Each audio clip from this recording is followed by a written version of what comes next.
Hey guys, welcome back to the channel. This is a story about what if Deku became the leader part 1. If you guys enjoy this what if and want to see part 2, comment down below and let me know before I start. Please do support for more awesome content and leave a like, and don't forget to subscribe to my channel and also share this video with your friends and check out the description in my playlist. The author of the story, the Overlord 97 from fanfiction. So let's start the video. Out of the darkness, Kira Takahashi heaved a huge sigh as he closed the front door to his house. He pushed his long black hair out of his face, his arm throbbing as he did so. His arm was injured from his most recent encounter with her. Before he did anything, he needed to see what damage had been done and add it to the mental list of injuries he had been making for the past decade. Kira was similar to 80% of the world's population, in that he was born with a unique ability known as a quirk. Quirks manifested themselves in all kinds of weird and wonderful ways, but Kira often found himself wishing that he was quirkless rather than be cursed with the ability he had developed. Kira's quirk was Demon Fire, which allowed him to generate purple flames from his hands. Unfortunately to Kira, it also gave him a pair of devil horns on his head, which had earned him a decade's worth of bullying, name-calling, and torment by the hands of one of his classmates in particular, Mira Sasaki. The mere thought of her name caused Kira to clench his uninjured fist tightly. Sasaki was a Christian, a self-proclaimed soldier of God. She had been brought up in a Christian household and thought she was God's gift to the world. Kira firmly believed that there was no God in this world, for someone like her to exist and get away with her bullying and vicious attacks on him, or that if God did exist, then he had one messed up sense of humor and morality. Kira then heard the voice of his father call out from upstairs shortly after he closed the door. He was taking his shoes off when he heard his father saying, "Is that you, son? Or has a burglar entered my house? In which case, hello burglar, take anything that belongs to my wife." Kira simply rolled his eyes at his dad's bad joke. "It's me, Dad. And what crook would actually take that seriously?" Kira replied to his father. He couldn't help the smile that split over his face at his new companion who came plodding out of the living room. Hoshi, the enormous white dog, ambled over to him, clearly eager for Kira to pet him. "Hey, you big polar bear," Kira greeted him, stroking Hoshi's fluffy head with his uninjured hand. He caught sight of his father Kai Takahashi coming down on his stairlift and moved his downstairs wheelchair into place. "Hi, Dad." "Hello, son. Anything worth reporting happened today?" Kai asked, heaving himself out of the stairlift and into the wheelchair. Kira sighed, glancing at Hoshi. "Nothing, Dad." "That means something, but you don't want to tell," said Kai, raising an eyebrow at his son. "I won't push you about it. I'm not the goose, after all. While you're at it, don't go telling her either. I'd rather not deal with her going off on a rant again. Especially if she's had a bad day at work. You know what he's like." Kira and his father were referring to his mother Faye Takahashi, who was the sole provider of the house, and to put it lightly, her job was less than easy as she was a pro hero ranked in the top 50 heroes. Making it harder was her boss who, in her words, was aggravating and self-centered to hell. The flame hero and number 2 hero, Endeavor. Ever since Kai had retired, Faye had to work at the Endeavor agency to make enough money for them to get by comfortably. It wasn't exactly what she wanted, but it was a sacrifice she was willing to make for her family.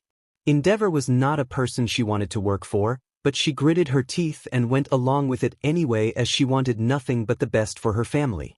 Faye was aware of the bullying that Kira was suffering, and had complained to the school multiple times to no avail.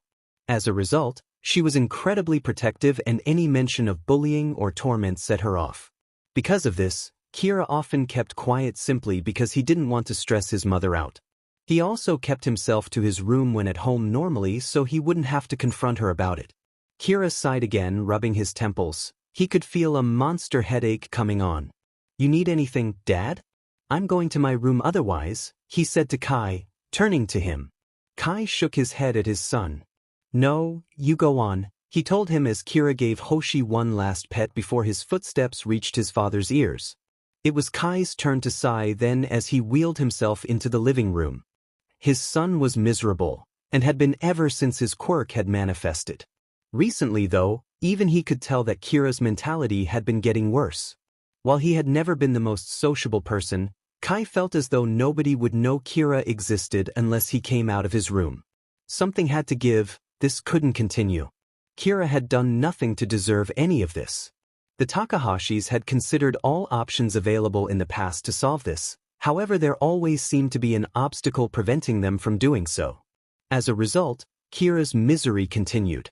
The door opened a second time, this time revealing Faye Takahashi, also known as the angelic hero, Valkyrie. Faye was an average-height woman, with dark blonde hair reaching her shoulder blades and tired blue eyes. Protruding from her back were a pair of pure white angel wings, for which she had to have specially modified clothes to accommodate. "I'm home," she called. "Hi, honey." "Living room," Kai called back as Faye went into the living room to give him a hug. "How was work?" "Oh, same old endeavor," she replied with an eye roll, sitting down on the couch next to her husband. "Is Kira home?" "In his room." "I've never seen that kid so miserable," said Kai, his eyes downcasting. "It's getting worse." "I didn't think it could have gotten any worse," said Faye worriedly. She could practically feel any good mood she may have previously had draining out of her at the mention of her son's predicament. "No, it's gotten worse. I'm worried about him, Faye. The boy holes himself up in his room when he's not at school. He wasn't like this a year ago, was he?" Kai asked, although he already knew the answer. Faye shook her head. "You're right, he wasn't. But we've exhausted most of our options, because of one reason or another." "Well," Kai began, leaning forward in his wheelchair. "There is one thing we haven't actually tried yet. He's close to his 15th birthday now, meaning he'll be going to high school soon. And we've already agreed we're not sending him to Fukuhara High," said Faye firmly. She knew the name alone would drag up unpleasant memories for Kira. Kai nodded in agreement. "Yes, that was never up for debate. I've been thinking about a place that would probably really help, and if we keep it quiet then there's no chance that Sasaki girl would follow him there," he told his wife. Faye had a feeling she knew where this was going. "Are you talking about UA?" she asked. Kai shrugged. "We both went there. We both loved it. And considering you're my personal historian, what was his biggest dream as a child?" he replied with a small cheeky smile. Faye instantly knew the answer to that. "Simple, to be like us. To be a hero," she said, with a hint of nostalgia crossing her face. "But so much has changed since then. I doubt he even still has that dream. He's not mentioned it in years." Kai smiled. "A dream like that doesn't just go away. I wouldn't say he's lost his dream. Just Kai seemed to be casting around for the right word to use. Repressed it?" Faye sighed, rubbing a hand down her face. "You could be right there. But it has to be up to him in the end. We can't force him into anything, only encourage him," she told him, meeting his gaze. Kai held her gaze lovingly. "If it gets him away from there, it'll change him forever," he said, running a hand through his wife's hair. "We'll talk to him after dinner." "Yes," she agreed. "We'll talk in his room, that's his safe space." Faye got up to get dinner started, Kai wheeling into the kitchen after her to assist. Neither spoke a word more on the matter as they began to cook their dinner. Instead, Kai elected to do what he did best, bombarding his wife with bad jokes which annoyed her to the point where she banished him from the kitchen and into the living room with the dog, who had been sitting suspiciously close to them while they cooked. Up in his room, Kira could smell the aroma wafting from the kitchen as he nursed his injuries. However, he couldn't bring himself to look forward to it, as he just saw it as one step closer to being back in Fukuhara Junior High and back to Mira Sasaki. He hated his life. More often than not now, he would find himself thinking, what was the point? He had been called a terrifying monster so much that he began to believe it. He shut himself off from everyone who may have supported him, believing they deserved better than him. Anyone else was too scared to try and oppose Myra's beliefs, as then they would be on the receiving end of her torment. He had nobody in Fukuhara. "Kira, dinner's ready." Kira heard his mother call up to him. Sighing, he pushed down on his cut arm hard to stick a plaster on before rolling his sleeve down and heading downstairs, passing by Hoshi on his way. He entered the kitchen and sat down in front of his plate, inhaling the smell of the curry.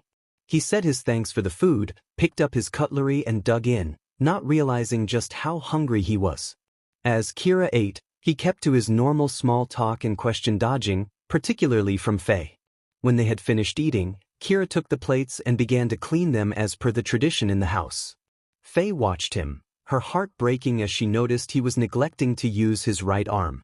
After he finished washing the plates, Kira quickly left for his bedroom as he usually did. However, this time was slightly different, as a few minutes later he heard a knock on his door. When he opened, he saw his mother, who he quickly let in as he knew better to argue. "Hi, Mom. I did my homework before dinner. Check it if you want," Kira said as he lay down on his bed. "That's good, but that's not why I'm here," Faye replied as she sat down on the end of his bed. "This can't carry on, Kira." "What can't?" Kira asked, hoping she wasn't going to say what he thought she would. "Your life at Fukuhara," Faye stated. Kira groaned and covered his face with his hands. "Kira, I wouldn't be where I am as a hero if I wasn't observant. And both me and your father can tell you're miserable. What can we do about it, though?" Kira cried out, his eyes shining with unshed tears. He had bottled everything up for so long, and now the floodgates were opening. "Nothing ever changes. I'm going to be miserable for the rest of my life as long as she's in it." Faye pulled Kira into a hug and waited until he had calmed down a little before she spoke. "Your father and I have been talking, and we have decided that you're not going to Fukuhara for high school." Kira's head shot up at the news, looking his mother in the eyes. "I'm not?" he asked, hopeful that he didn't mishear. Faye shook her head. "Absolutely not. Sending you back there would be out of the question. The name alone drags up bad memories." Faye was correct. Kira had inherited a very rare trait from her, an eidetic memory. It was very rare they forgot anything. Because of it, Kira was especially bright for his age. However, having a memory like that wasn't all good, as Faye herself knew. The torment had been all the more traumatizing for Kira as he couldn't forget it, and simply mentioning things could lead to him slipping into his memory and reliving it vividly. "Your father had an idea, but I want to see what you think of it," said Faye, Kira nodding at her to continue. "Do you still want to be a hero?" Kira froze. He hadn't thought of that for years, but he should have known his mother wouldn't have forgotten it.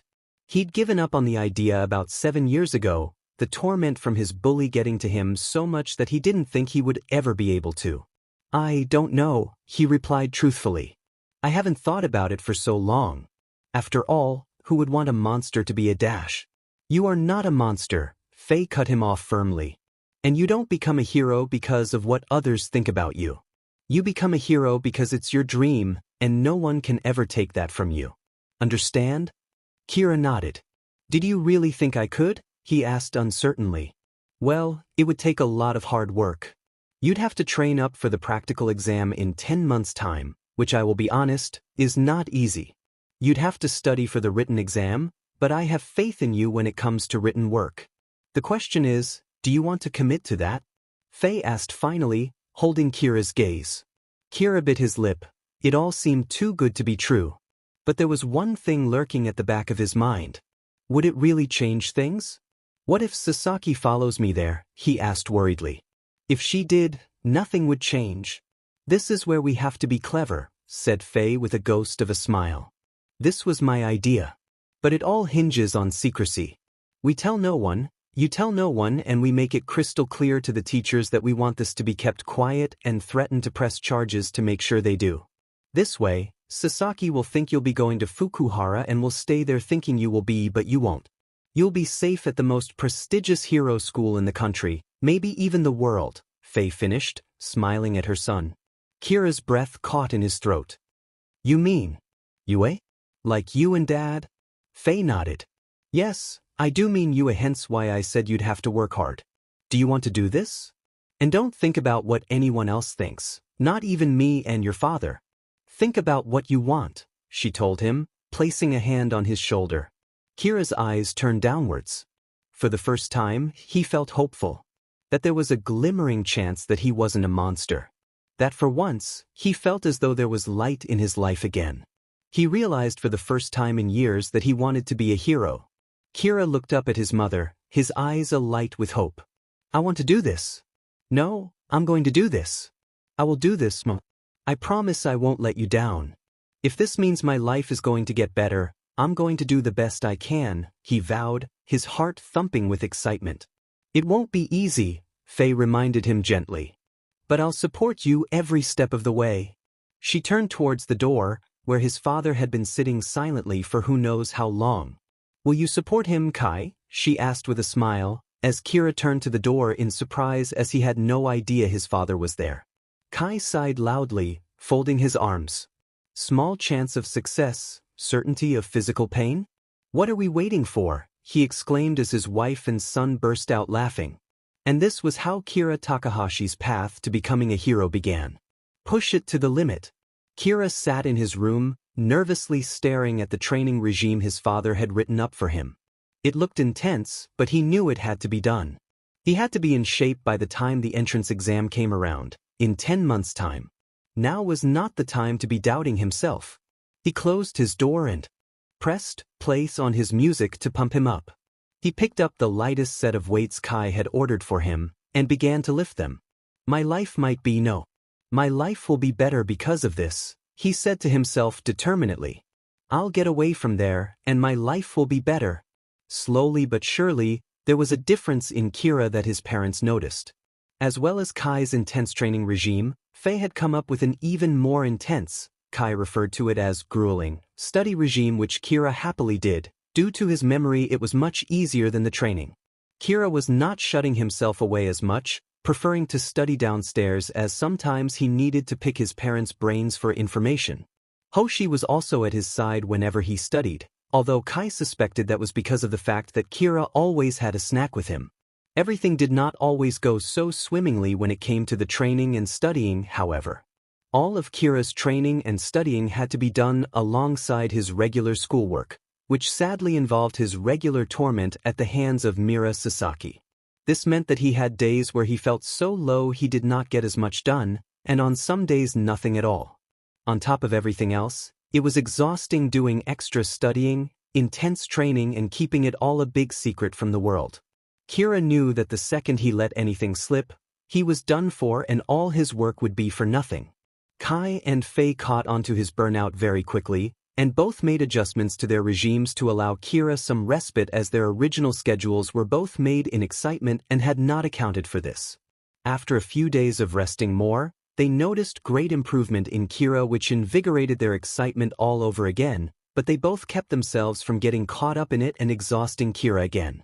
All too soon, the week before the entrance exam was upon them. However, this did not mean Kira was taking anything lightly and nor were his parents letting him. A fact reminded to him as he was doing one of his runs while pushing Kai in his wheelchair for what felt like the 1000th time, and he was currently at his least favorite part of it, hills. He hated it for 2 reasons, the primary being that it was exhausting, but the close runner-up was his father's annoying commentary as he was doing it. He's close to the top, ladies and gentlemen. But will he get his poor old dad up the hill? Stay tuned and find out, Kai exclaimed in a jokey game show host voice. Kira growled in annoyance behind him. If I keep having to listen to you, don't count on it, old man, he snapped. It was something he had been putting up with for too long, and couldn't wait to see the back of it. Oh no, folks. Will Kira lose the will and let his crippled father roll down the hill to his death? Kai gasped jokily, turning to look at his increasingly annoyed son. Kira's hands tightened around the chair's handles. Don't tempt me, he warned his father, shooting him daggers. Come on, Kira, you know I'm only kidding. I'm so proud of how far you've come, Kai told him sincerely. When we started, you couldn't even get me up this hill. Now look at you, we're almost at the top. I haven't been saying this enough, but I am proud of you. Thanks, Kira replied. But I know exactly why you haven't been saying it enough. You've been spending so much time coming up with stupid commentary and playing training music from the Rocky movies. Kai gasped in mock offense. Kira, everyone knows the Rocky soundtrack is the best training music in the world. Kira rolled his eyes. If I have to hear Eye of the Tiger one more time, I'm pushing you into moving traffic, he warned, but he couldn't stop a smile from spreading over his face.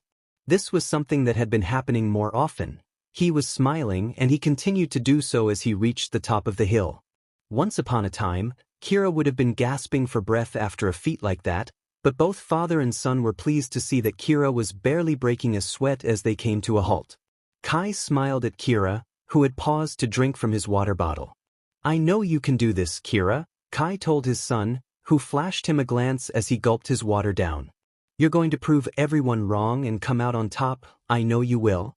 Kira lowered his bottle and smiled at his father again, a sight which Kai wasn't very used to seeing, but he didn't complain about it in the slightest. Thanks, Dad. I really want things to be different for me, he replied, running a hand through his long black hair, lightly brushing his horn as he did so. I'm hoping this is the start of it. It is the start of it. Don't you worry, son.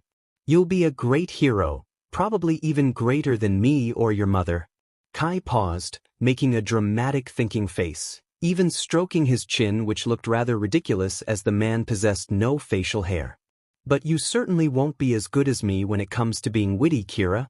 Kira rolled his eyes with a chuckle. What? Annoying the villains into submission? He asked mockingly, taking the handles of his father's wheelchair to begin pushing him back home. Hey, it worked. Kai defended with a laugh. Don't knock it till you try it. I'll pass, old man, said Kira, shaking his head at his father, although he couldn't help laughing along with him. Old? How disrespectful. Kai laughed, as Kira continued to laugh with him as they began to traipse back down the hill. The walk through 𝗵𝗃 was quiet for the most part, until something at an electronics store caught Kai's eye, and he signaled to Kira to stop for a moment. Kira followed his father's gaze and found he was looking at a television in the store. It appeared to be playing a concert at the 𝗧𝗪𝗄 lounge, the camera panning over a screaming audience. You know who that is, don't you? Kai asked, motioning towards the television, where a young pink-haired girl around Kira's age was performing. Her pretty face was covered in glittery makeup and she wore a gold sequin dress which shone under the stage lights, a cropped red jacket over her shoulders and black cowgirl boots with swirls of silver glitter adorned her feet. A microphone was hooked over her ear, which she appeared to be singing her heart out into. Kira knew exactly who she was, as this was not the first time this particular pop star had been pointed out to him. I'm well aware, Dad, he said, slightly exasperated as he watched the singer practically skip around the stage, holding her hand out to brush against her fans' eagerly outstretched ones as she passed.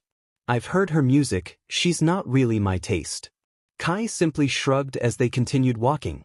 I hear she's good live in concert, he commented. A real little showgirl, they say. And she's only your age as well? That's just an image, Dad, Kira replied, rolling his eyes. Underneath all that glitter, I bet you she's nothing but a diva. All pop stars are like that, hence why I don't like pop. My music, on the other hand, the bands are all down to earth. They're legit? Kai shrugged again. This wasn't the first time Kira dismissed what seemed to be popular. He was insistent on being different, even right down to the music he listened to. Very well then, let's head on home, Kai said, defeated as it was clear as day to him that he wouldn't get through to Kira on this subject, no matter how hard he tried. The days would carry on like this for Kira and his family, with the only change being Faye gave Kira some basic fighting training on top of what he was already learning. Days would turn into weeks, weeks would turn into months, and before he knew it, the day of the entrance exam was upon him. Kira could feel his stomach churning with nerves as he got out of his mother's car, seeing UA High looming above him and all the other potential students walking past him also trying to get one of the 40 places available on the hero course. His body felt as though it was on autopilot as he bade his mother goodbye and began to walk forwards towards the tall building, mingling with the rest of the candidates. As Kira was walking forward, he caught sight of a curly green-haired boy about to fall over his own feet and was about to rush over to make sure he was okay, but stopped when he saw a brunette girl help him with her quirk. Sensing any help he may have offered wasn't required, Kira made his way inside the school building. One inside Kira, with all the other potential applicants, were guided to the hall where they took their written exams. This was a piece of cake for Kira and his eidetic memory, having remembered everything he had studied for this exam. Eventually, after that was done, all the applicants were addressed by a man with large blonde hair and a loud voice that Kira found somewhat obnoxious, who was known as Present Mike. Present Mike went through how the practical exam would work.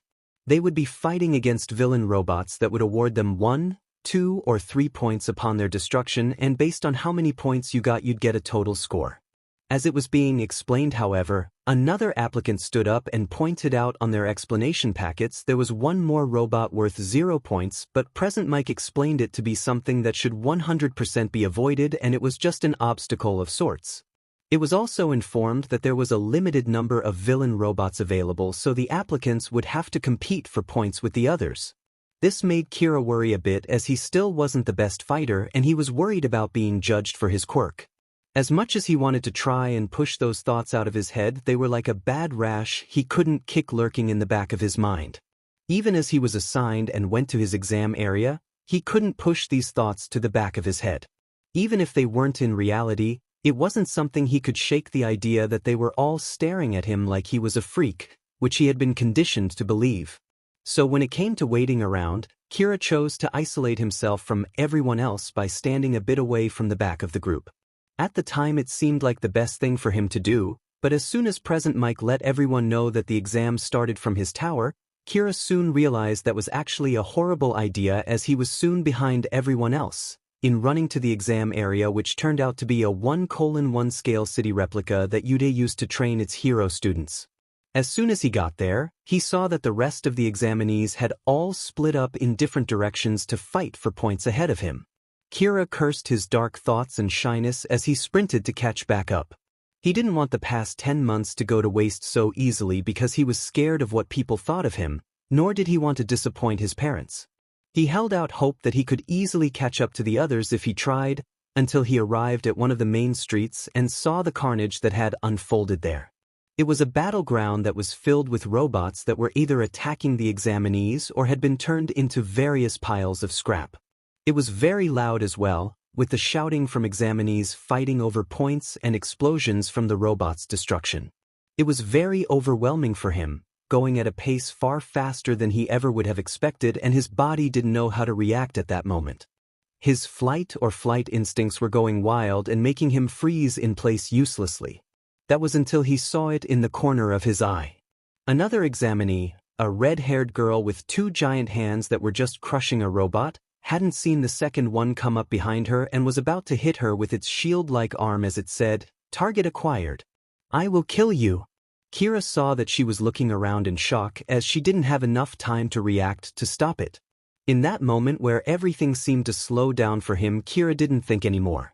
He didn't let the noise or explosion distract or get to him. He just felt an instinct inside of him to do something right there and then to help this girl. He just held up one of his arms, aimed at the robot, and from his hand burst a stream of viscous purple fire that engulfed the robot and pushed it into a nearby wall until it exploded. It took a couple of seconds for him to realize what had truly happened. Not only had he gotten a point, but he inadvertently saved a fellow examinee from harm. "Thanks," he heard a female's voice say gratefully. "That one was way too quick for me, but you fried it like it was nothing." Kira blinked, realizing the redhead was talking to him. She winked while she spoke, holding a thumbs up before she dashed off to the next robot. Kira couldn't explain why, but after doing that and hearing those words, he felt something inside of him well up and motivate him. Anything that had happened to him before in his past didn't matter, because right then, he lived for that moment, and that feeling helped carry him through. Immediately after that, Kira ran off to go find other robots to blast apart with his flames. Some came to him while others were ones he caught attacking people who were caught off guard, much like the girl earlier. In fact, that ended up being the case for over half the robots he took down. He was raring and rushing to get more and more points, no longer caring what people thought of his flames. Before he knew it, however, the blaring alarm sounded and 𝗵𝗃 announced the exam was over. As soon as that had happened and on his way home from the exam, Kira was left wondering one thing the whole time: did I do enough to pass?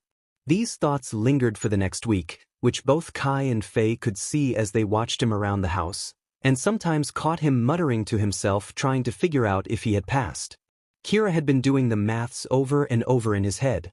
He had worked out that he had gotten a passing grade in the written exam thanks to his memory, but it was the practical where he was unsure if he had gotten in.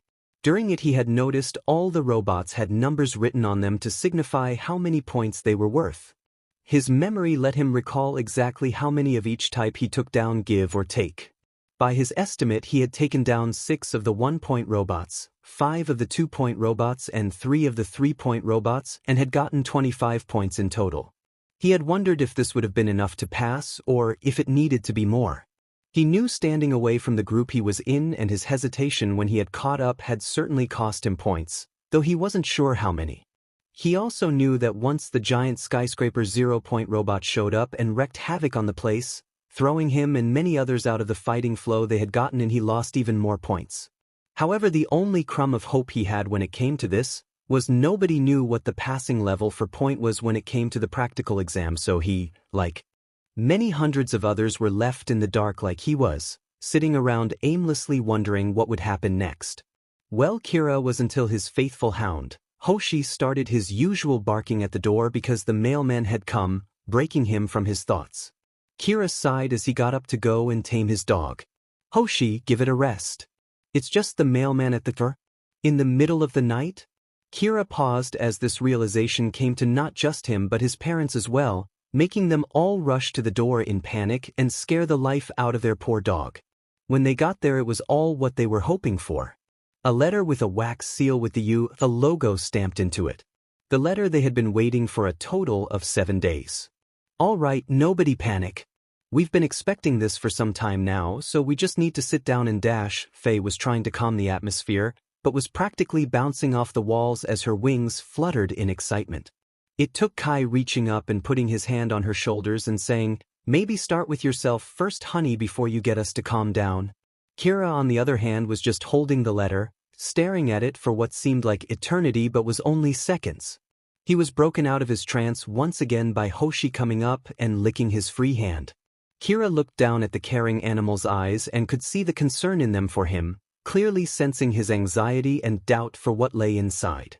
After some encouragement, Kira was ushered by his parents into their living room to open the letter, but once he sat down for a few minutes, they all just sat there silently staring at the letter as everyone could sense the anxiety in Kira at that moment.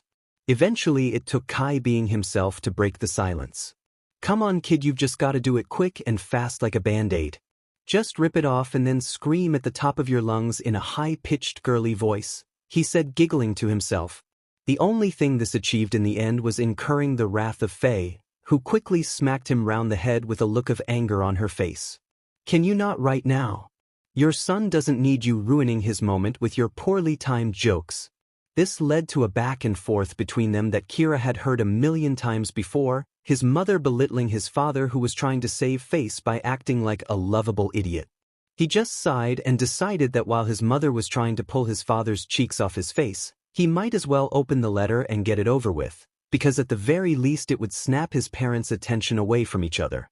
As soon as he opened the envelope to get at the letter inside, he saw a small metal disc fall out onto their living room table, which caught the attention of his parents, ending their bickering prematurely, especially when as soon as it settled it emitted a holographic projection of a large muscular man with blonde hair that had 2 parts sticking up at the front, wearing a mustard-colored suit that was struggling to hold his physique in. "I am here as a projection," the man in the recording yelled out, making them all jump as they immediately recognized who it was but were shocked to see him. "All Might?" All 3 yelled out in unison, as they had no idea what was going on, as well as scaring 𝐻𝐻𝐸 away by accident. Kira could hear his claws scratching the floor as he scrambled for a hiding spot. "Greeting, young Takahashi. You're probably wondering why I, of all people, are here to tell you of your exam results." The whole Takahashi nodded in response, acting like All Might could also see them. "Well, you're looking at the newest UA faculty member." That explanation made all of their jaws practically hit the floor. They had heard since last year that All Might had been spotted around 𝐬𝗓𝗻 more recently, but none of them knew why until that very moment. "But enough about me. We're here to talk about you and your results." The mere mention of that made Kira clench his hands tightly as his anxiety went through the roof, causing a small sweat to form on his forehead. "You passed the written exam with flying colors, fortunately. You probably have your mother's memory that was passed on to you to thank for that." Despite hearing this, it didn't do much to help how Kira was feeling. "However, for your practical exam you scored only 25 combat points. While a good score overall, this isn't quite enough to pass the practical exam." Kira just felt his head drop and tears begin to form. He felt like he had let everyone down with that one statement, and the past year had been a total waste of time. Even when his mother ran over and wrapped her arms and wings around, and his dad wheeled himself to the other side to put a hand on his shoulder and tell him it was going to be okay in an attempt to comfort him, it did little to get rid of the heavy feeling in his chest eating away at him. It seemed to him like nothing would get rid of this feeling, until he heard All Might speak up again. If that's all there was to it, take a look at this screen. All their heads shot back up as they looked at the projection, and Kira's eyes went wide as he recognized what he saw. It was the moment where he got his first point by saving the girl with red hair from the robot, and then all the other times he saved people from getting hurt. You see, the practical exam was not graded on combat alone. How could a hero course reject someone who was committed to saving others no matter the consequences to himself? After all, that is what makes a hero. And that's what my alma mater is all about. Training those who would risk their lives for the greater good. The screen then showed a scoreboard of all the applicants, and Kira saw his name and the amount of villain points he got. But his eyes were fixated on the part that was right next to them and what it said. So we have rescue points. A panel of judges watched, and they award points for heroic acts beyond just fighting villains. Kira then saw the number of rescue points he had gotten. Kira Takahashi. 30 rescue points. All Might exclaimed. Kira felt the heavy feeling in his chest melt away, and his tears turned from ones of sorrow to ones of joy as All Might exclaimed one more thing. You passed your exam, young Takahashi. Welcome to your hero academia. Kira couldn't help but cry more tears of joy, and neither could his parents, as they both hugged him tightly and proudly. My baby boy is going to UA. I can't believe it. Faye cried out. I'm so proud of you, Kira. You worked hard and earned this. You finally get to follow in our footsteps like you always dreamed of. Kai exclaimed as he ruffled his son's long hair. Little did Kira know that his life was going to change forever, in moments he never could have imagined after that day as he knew story just began. The alarm trilled loudly, for the third time that morning. The figure inside the four-poster bed groaned and stuck an arm out of the curtains, slapping the snooze button again. An array of messy pink hair gathered on the silk silver pillow, as deep breathing was heard throughout the bedroom again. An aged yet graceful man in a snappy suit swiftly ascended up the stairs, shaking his head slightly when the trilling alarm was switched off yet again. That girl, he muttered, his English accent distinguishable even with his voice low. He pushed the door open and entered the bedroom, the sunlight visible through the curtains. Speaking of curtains, there was currently some hiding the older man's charge. He unceremoniously pulled them open, the light pouring and causing the young girl lying in bed to pull the sheets over her head with a tired groan. Can you not, Giovanni? The girl grumbled wearily, rolling over so she wasn't facing the man. I'm exhausted after that concert. Giovanni spared the girl no mercy, harshly tugging the bedsheets from her tired grasp. Madam Elliana, you've turned off your alarm 3 times now. Does one not wish to attend the important event happening today and only today? He asked while the girl, now known as Elliana, sat up and rubbed the sleep from her half-lidden golden eyes. She wore a white nightgown, patterned with different colored flowers. And that would be? Elliana sighed, brushing her long tangled hair away from her face with her hands. She hated being forcefully woken up. You know I don't like it when you do riddles, Giovanni. Spit it out already. Giovanni huffed at her snippy tone. Clearly his master's daughter wasn't in a good mood today. The recommendation exam for you, madam? He offered, raising an eyebrow at his charge. Eliana's head snapped up at that, her eyes wide in horror. Wait, that's today? She yelped, jumping out of bed and dashing past her family's butler with dizzying speed, all previous fatigue completely forgotten. Why didn't you wake me earlier? She bellowed from her en-suite bathroom as she closed the door and turned on the shower. Tried. But you didn't listen, the butler replied simply, steadying the recording microphone Eliana had nearly sent flying in her haste to get ready. Your breakfast awaits you, madam, but I must warn you that the longer you take, the colder it gets. After taking the quickest shower of her life and drying her waist-length hair, Elliana was downstairs greeting her parents, Kurt and Holly Shiro, also known as the Rescue Shiros. Kurt was an incredibly serious, though not as serious as Giovanni. Elliana doubted that anybody could be as serious as him, and tall man with short, light brown hair and golden eyes, which Elliana herself had inherited. He was drinking a mug of coffee when Elliana entered the kitchen.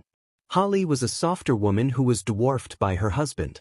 Although she had inherited Kurt's eyes, Elliana favored Holly more in terms of looks, as they shared the long hot pink locks, fair complexion and large smile. Holly was also apparently very dedicated to her looks and never seemed to be without makeup, and Elliana couldn't remember the last time she had seen her mother's face all natural. Holly was enjoying a slice of toast while she browsed the Hero network on her phone, although she did look up and smile at her daughter as she bounced over. "Morning mama, morning daddy." Elliana greeted her parents in their mother tongue while she took her plate of waffles, covered with her favorite maple syrup. Despite their surname being Shiro, Elliana and her family hailed from America, so their first language was naturally English. While she could speak perfect Japanese, having been mostly raised in 𝗵𝗲, Elliana considered English to be her first language and felt more comfortable speaking it. "Ah, there she is. 𝗵𝗲's sweetheart, the 3 encore idol, my beautiful heir." Kurt cheered when he caught sight of his daughter. He pulled her into a one-armed hug when she sat down.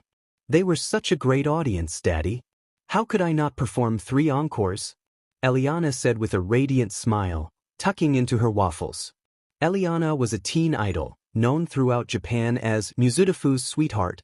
With her angelic voice and utter beauty, Elliana had captured the nation's heart after just one single at the age of 12, and her success only continued to grow. Elliana produced her own merchandise, as well as possessing an online presence in the forms of her YapTube channel where she made vlogs about her everyday life, her Squawker and her Instagram accounts, which she used for her idol business. By popular demand, she had also recently acquired a 𝐒𝐭𝐚𝐲 account where she posted short dancing videos, which she found to be quite entertaining. "But that's not important right now," said her father, his tone becoming businesslike. He placed his mug down, turning to his daughter with an expression of complete severity. Holly also placed her phone down, turning to Elliana as well. "The recommendation exam is today, Elliana," Kurt began, folding his arms. "You need to get it together if you're to get into UA." "Oh please, Dad," said Elliana around a mouthful of waffles. He raised an eyebrow, at which Elliana swallowed her food before continuing. "I'm recommended, that basically means I'm already in." "It does not," Kurt replied, shaking his head, annoyed at Elliana's flippant attitude. "You've got to prove why you're worthy of being accepted. Talk can only get you so far, Elliana. You need to go in there and show them what you can do, understand?" "Yes, I do," said Elliana absent-mindedly, swigging her glass of water. "You worry too much, Dad. I got this in the bag." "You'd better," Kurt warned. "Don't forget that it's not just your future on the line here." "Is it, Holly?" "No, it isn't, honey," Holly agreed, causing Elliana to turn to her mother. Unlike her husband, Holly's tone was significantly softer, smiling gently at her child. "Being our daughter, our natural heir, it's understandable that we'd want you to inherit the agency. But we won't give it to you for that reason alone. You need to earn it, cotton candy," she explained, tucking Elliana's hair behind her ear. "We're only doing this because we love you, Ellie. And I know you're capable of it," said Kurt. He leaned back in his seat, a smug smile on his face. "You're my heir, of course you can do it." Elliana looked away somewhat awkwardly. Her father had a slight habit of boasting about her, even when the situation didn't call for it. It could be a little embarrassing to say the least, she thought while she cleared her plate. "Madam Elliana," Giovanni's refined English accent cut through the rising awkwardness in the kitchen. "Your rabbit has been fed, your bed has been made, and if you're finished eating, your bag is by the door. The young master will be arriving soon." "Okay, Giovanni," said Elliana, grateful for the change in subject. She pushed away her empty plate and jumped up from her seat to give Kurt a quick kiss on the cheek and envelope Holly in a hug. "Good luck today, sweetheart," said Holly, kissing Elliana on the forehead as she pulled away. "Don't disappoint me," Kurt added, raising his eyebrows and pointing a warning finger at Elliana. "I won't," Elliana promised, waving at them both before going to grab her bag. Elliana sat on the bottom step of the stairs to wait for her companion to arrive. She was feeling nervous now, her leg bouncing as she waited. Because she was the rescue Shiro's only child, the inheritance of the agency fell squarely on her shoulders. It was a lot of pressure she wouldn't dare speak up about because she knew what she had to do. It felt like forever, but finally the speaker by the door crackled to life, indicating that someone was by the gate. Hearing her childhood friend's low whispery voice calmed Elliana marginally as she gathered her things and exited the mansion. Despite the sunlight being warm on her face, the wind was bitter and harsh, causing a shiver to go down her spine when she stepped outside. "Hey," Elliana greeted her friend, who was standing outside the gate waiting for her. She opened the gate so she could properly greet. "You ready?" "Hey," he replied back, in the monotonous tone she'd come to expect from him. His heterochromic eyes narrowed as he spoke. "I'm ready to show that bastard what I can do with only my ice." Elliana raised her eyebrows. "Really show? It's not even 9 a.m., she sighed, hefting her bag onto her shoulder. Shoto Todoroki shook his head, his bicolored hair swishing around his forehead while he did. "I'm going to show him, Ellie," he proclaimed. "So you keep saying, 'Let's get in the car, it's nearly time.'" Eliana's heart began to thud in her chest as she spoke those words, a light sweat appearing on her forehead while she climbed into the back of the car. While traveling to you, Elliana began to do the one thing she always did when she was nervous, ramble. "I mean, they'll be expecting more from us because we're recommended, so naturally the written exam is going to be harder and I have no doubt the practical is going to be insane. What do you think they'll have us do? I wonder if it'll be a fake villain attack, and we gotta save the fake civilians?" "Ellie," Shoto started, but she didn't let up. "Or have we gotta fight each other?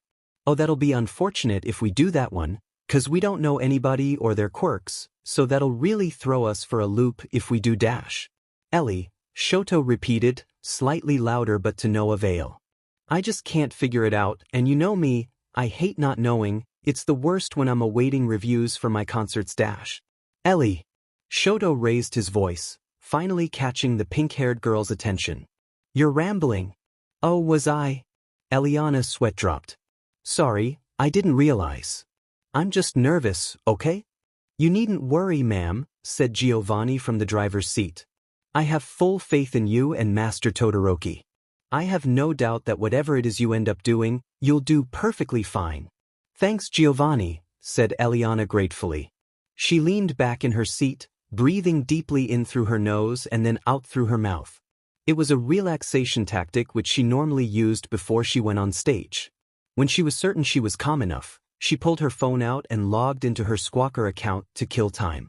Upon arriving at you, the two friends were met with a tall and extremely loud boy, who bowed so low when he saw Elliana that he ended up hitting the top of his head off the ground, while booming excitedly that he was honored to be in the presence of an esteemed idol such as herself. She thanked him for the compliment, feeling rather awkward as she did so because Shoto seemed to glare at him. But why, what did he do to him? She shrugged it off, it wouldn't do anything to dwell on it when she had more pressing matters at hand. Elliana was correct. A written element was part of the exam. She breezed through it, chuckling internally while she wrote, because she could answer most of these questions by her first year of middle school. She assumed that being the daughter of the top rescue heroes would do that. When it was time for the practical, Elliana and Shoto found that they were to be put into different groups. While Shoto didn't seem concerned, Elliana found this to be quite nerve-wracking because she was afraid of being mobbed by her fans. To counteract this, she sometimes wore wigs to go out in public, to hide her identity. That was one thing about being an idol that she didn't enjoy, but she knew it came with the territory. Her heart began to thud again as she waved goodbye to her friend, before going to find her own group. Upon finding her assigned group, Elliana was surprised to see that nobody seemed to notice that there was an idol among them. She breathed a sigh of relief. Everybody appeared to be more concerned about the impending practical exam. She shuffled through the small crowd of students, stopping only to smile at a girl with green hair and pointed teeth who grinned widely at her. She eventually sought refuge at the back of the group, near a boy with very long blonde hair tied in a low ponytail, wearing a black t-shirt and sweatpants, who looked relatively harmless. He didn't look up at her as she approached and stood nearby. "And here's me being worried I'd have to wear a wig," she muttered in English, sighing in relief a second time. She really had been worried over nothing. Why would you need to wear a wig? Elliana nearly jumped out of her skin when she heard someone else speaking her own mother tongue. She looked around for the speaker, but couldn't see anyone paying her any attention. Everyone else seemed to be anxiously chewing their nails, standing around or bouncing their legs in anticipation. "Oi, I'm over here, lass," she heard it again, although she couldn't place the accent. Her golden eyes eventually met hazel eyes, which belonged to the blonde boy she had chosen to stand by. "Wait, you understood me?" Elliana asked in amazement. She had never met anyone her own age who could speak fluent English. She'd met a handful of people who could speak broken English, but not fluent. "Do you understand me now?" He nodded, his long ponytail bouncing while he did. Elliana asked in confusion, pointing at her own eye. Was that what he meant? This wasn't making any sense to her. "Oh no, is another way of saying yes. I'm half Irish," the boy supplied helpfully.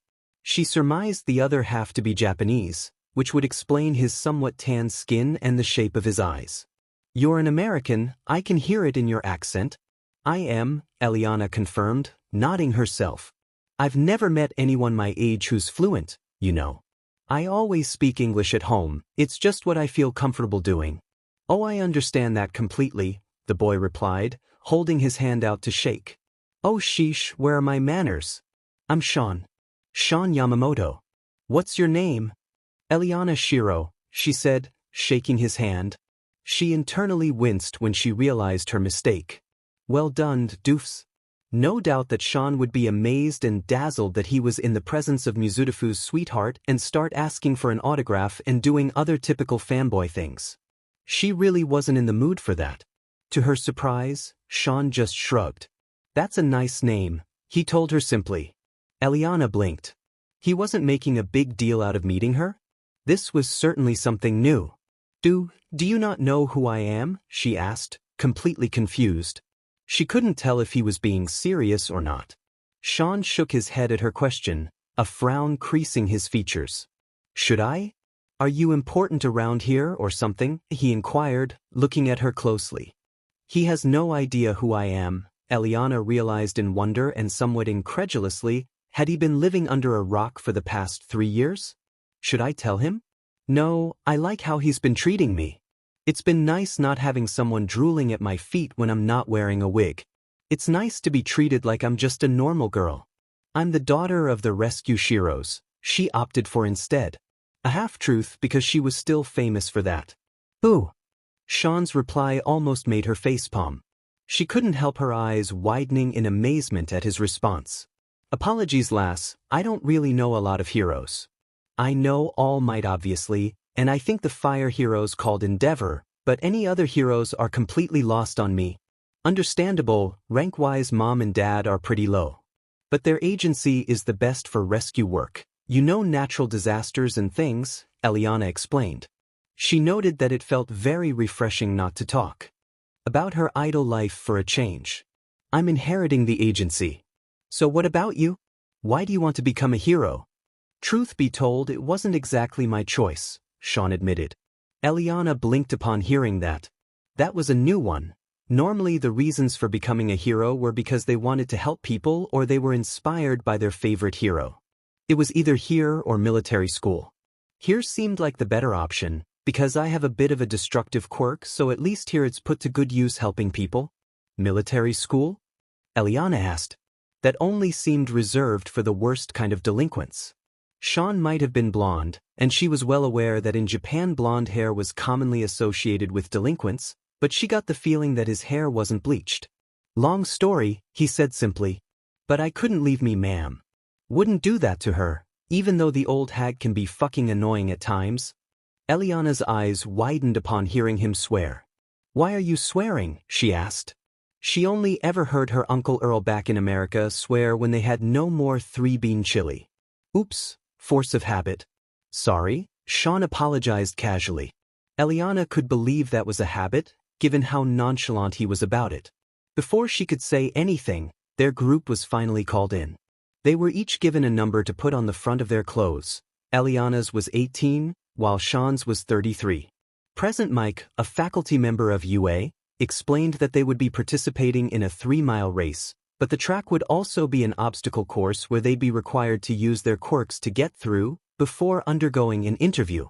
Elliana had anticipated something like this in the practical, and thanked her past self for choosing a simple white t-shirt, sports bra, plain black leggings and black Converse that morning. On the sound of the buzzer, Elliana was supposedly gone, a cloud of dust the only evidence she had ever been there. Upon seeing a stone pillar in front of her, Elliana threw out her hand and curled her fingers into claws. When she did so, the pillar crumbled to the ground. This was Elliana's quirk, telekinesis. She could manipulate objects or the environment around her by either using her hands or her mind. "Jesus, that's some quirk," she heard a familiar Irish accent yell from behind her. She guessed it was Sean, who she was surprised to have caught her up as she believed her gymnastic skills would have given her a clear speed advantage in this race. Even more surprising was that the others weren't too far behind him as well, which she saw when she quickly glanced back, letting her know that she couldn't underestimate any of them. Elliana then noticed that there appeared to be some stone steps ahead of her. She grinned. This would be easy for her. She easily performed a back handspring to climb the steps and gracefully flipped forwards off the top, while others were forced to dodge and throw off their momentum. Sean wasn't fazed, though. He dodged the steps and appeared to speed up while he approached the tall wall, clearly intended to be climbed over. Elliana winced. She had a feeling that that was going to hurt him. But she also had to think of herself passing the exam, so she had no time to help him. As though Sean had heard her thoughts, he glowed with an iridescent golden light and seemed to pick up even more speed, overtaking Elliana easily, much to her shock.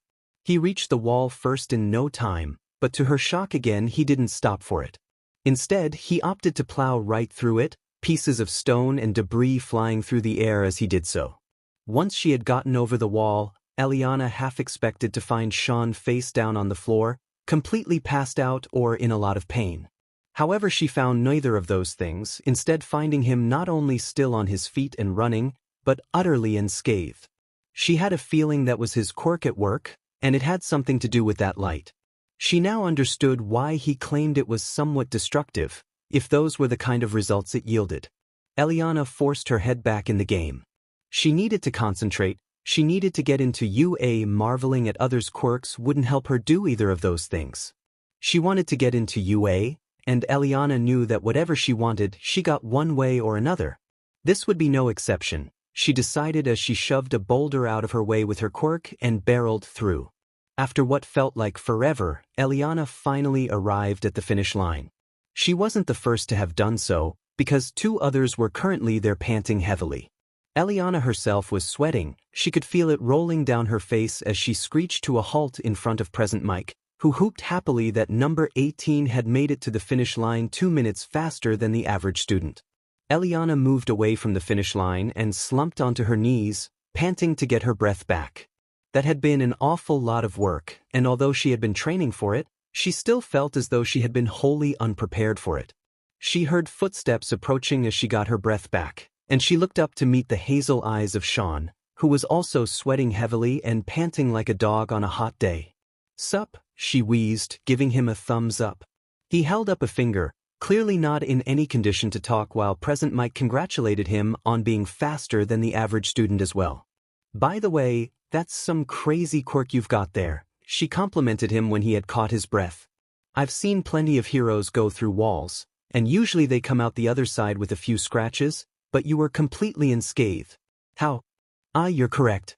That would be my quirk," he confirmed, nodding. "It's called invincibility. While I'm glowing like that, any and all pain and damage is completely nullified. In other words, I can't be harmed, nor can I harm myself from overexerting. That's crazy overpowered. You're basically unstoppable for as long as you want." Elliana exclaimed, unable to believe what she'd just heard. That was certainly something she'd never heard of before, and she knew an awful lot of heroes. Sean chuckled and rubbed the back of his head in embarrassment. "Not exactly less. It only lasts for 10 seconds in total," he explained. "I then have to wait at least a minute before I can use it again. Fucking pain in the shitter, especially when I'm in a pinch." "I see," Elliana replied, not too sure what to think of him swearing so casually. When everyone had reached the finish line, 𝗵𝗃 announced that it was time for the interviews. Neither Sean nor Elliana were called first, which gave them more time to talk and get to know each other. Elliana discovered that Sean was from the rundown area of 𝗵𝗃, and he couldn't afford much. Sean in turn was pleasantly surprised to know that Elliana lived in a mansion, although he did admit to her that he guessed she was from a wealthy background because she'd previously mentioned her parents were heroes. Elliana had to bite her tongue to keep herself from revealing the fact that she was an idol as well, because she was enjoying Sean's company too much to ruin it now. Elliana was called first for her interview. She had a good idea of what to expect, because her parents had been helping her practice for this. Despite her nerves, Elliana kept a cool head and answered as truthfully as she could, which she knew 𝗵𝗃 and his companion ectoplasm would appreciate. She walked out feeling rather confident, but still nervous as she would only know if she was in or not when it came in the mail. "I gotta go now, Sean," Elliana told him. "I promised I'd go home with my friend. He's with a different group right now." "I understand." "Oh, before you go, can I get your number please?" he asked, holding his hand out. Elliana raised her eyebrows. Was he hitting on her? She really hoped that wasn't the case, because he didn't seem like the type to do that and she was really enjoying being around him. Sean seemed to pick up on her hesitation and quickly clarified for her. "Not like that, it's rare to meet another English speaker and I thought the pair of us should hang out sometime." "Oh," Elliana sighed in relief. "Thank God for that. No problem here." She handed him her phone after she unlocked it so he could put his number into it. She was slightly surprised to see he had a flip phone, but given what he had told her about his living situation, it made sense. "Thanks, Sean. It was nice meeting you," she said, holding her hand out for him to shake. He complied, shaking her hand politely. "I await your text." "I won't keep you waiting too long, lass," he promised as 𝗵𝗃 called for him. He waved goodbye, while Elliana gathered her things and exited the building. She found Shoto by the school entrance, arms crossed while he was waiting for her. "Hey," she greeted him with a smile. Her smile faltered when she saw the furious look on his face. "How was it?" "Fine. Can we go now?" "I don't want to hang around here," he replied, a drop of venom in his voice as he spoke. "Whoa. Do I want to know, or should I just sum it up with the phrase, daddy issues?" she asked, placing a hand on her hip. She knew very well that Shoto's relationship with his father, the flame hero, 𝗵𝗃, was strained at best and downright unpleasant at worst. She had been the unfortunate witness of a few incidents while she was growing up, however her father had always insisted she stay out of it and not get involved. "Not funny, Ellie. But yeah, a fan of the old man's." "I wasn't interested in indulging him and his fantasies," Shoto fumed.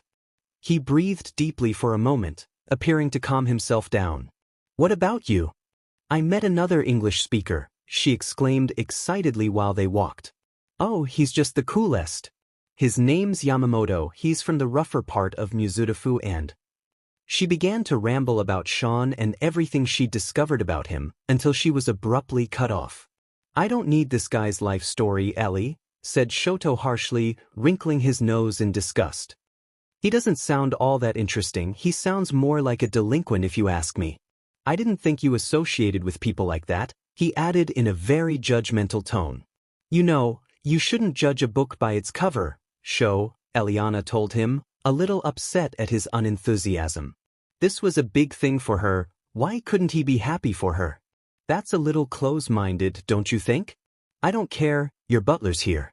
Let's just go," he told her curtly, climbing into the car without looking at her. Elliana didn't know exactly why, but his shortness with her was hurtful. He'd never been like this before, she thought to herself as she got into the car.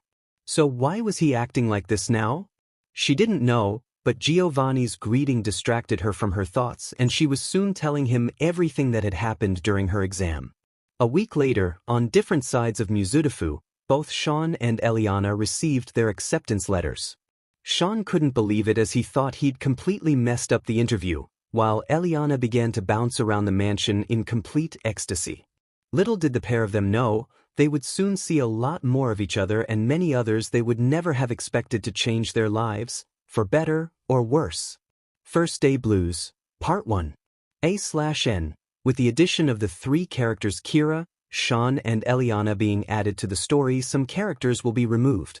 Lucky for all of you die-hard fans, this story focuses more on Class 1B, so we don't lose anyone from 1A, as we feel they are all too important to the main story to remove from it, we being me and my girlfriend who's helping write this story.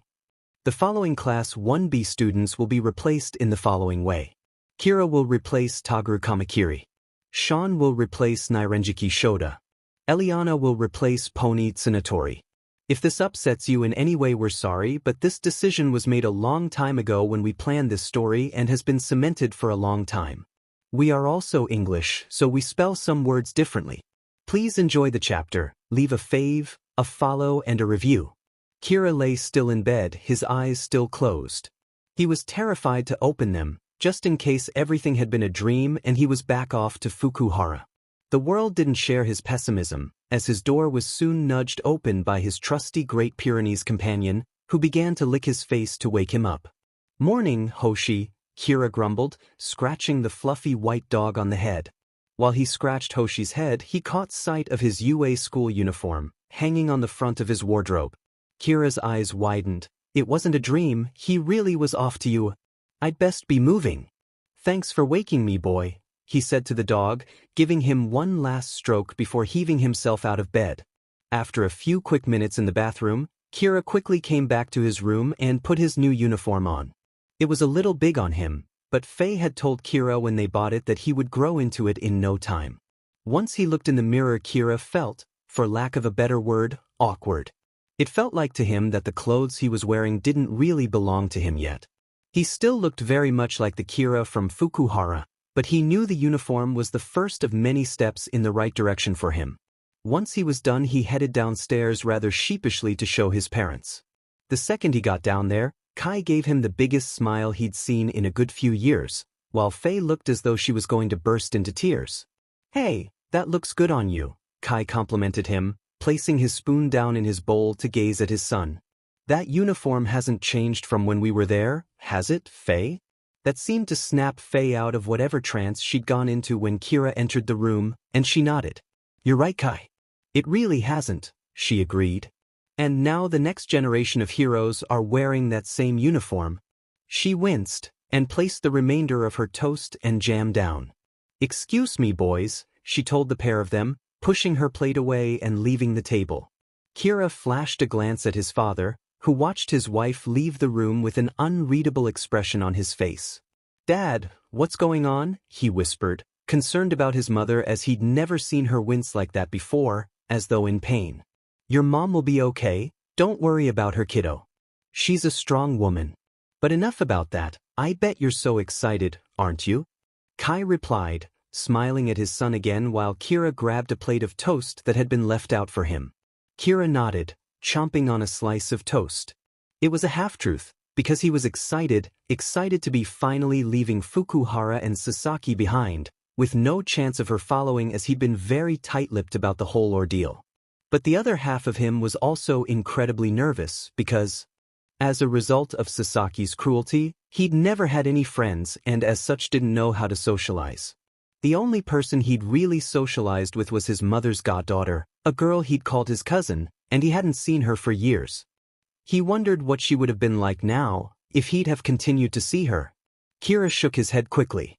He couldn't dwell on his estranged cousin, he doubted she ever lost sleep thinking about him anyway. He had more important things to worry about, like making sure he left on time.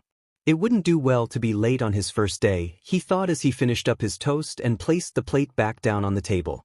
"Sorry about that, boys," Kira heard his mother's voice behind him. He turned to her, worried. "What was that about, Mom?" he asked, putting his hand on her shoulder. "Are you sick?" No, I'm fine," Faye assured him, taking his hand on her shoulder and rubbing the back of it with her thumb. "I had to take some painkillers. Just something I deal with as a woman." Kira wasn't sure why, but he could have sworn he saw his father's expression darken at those words. However, at his mother's reassurance, he brushed it off.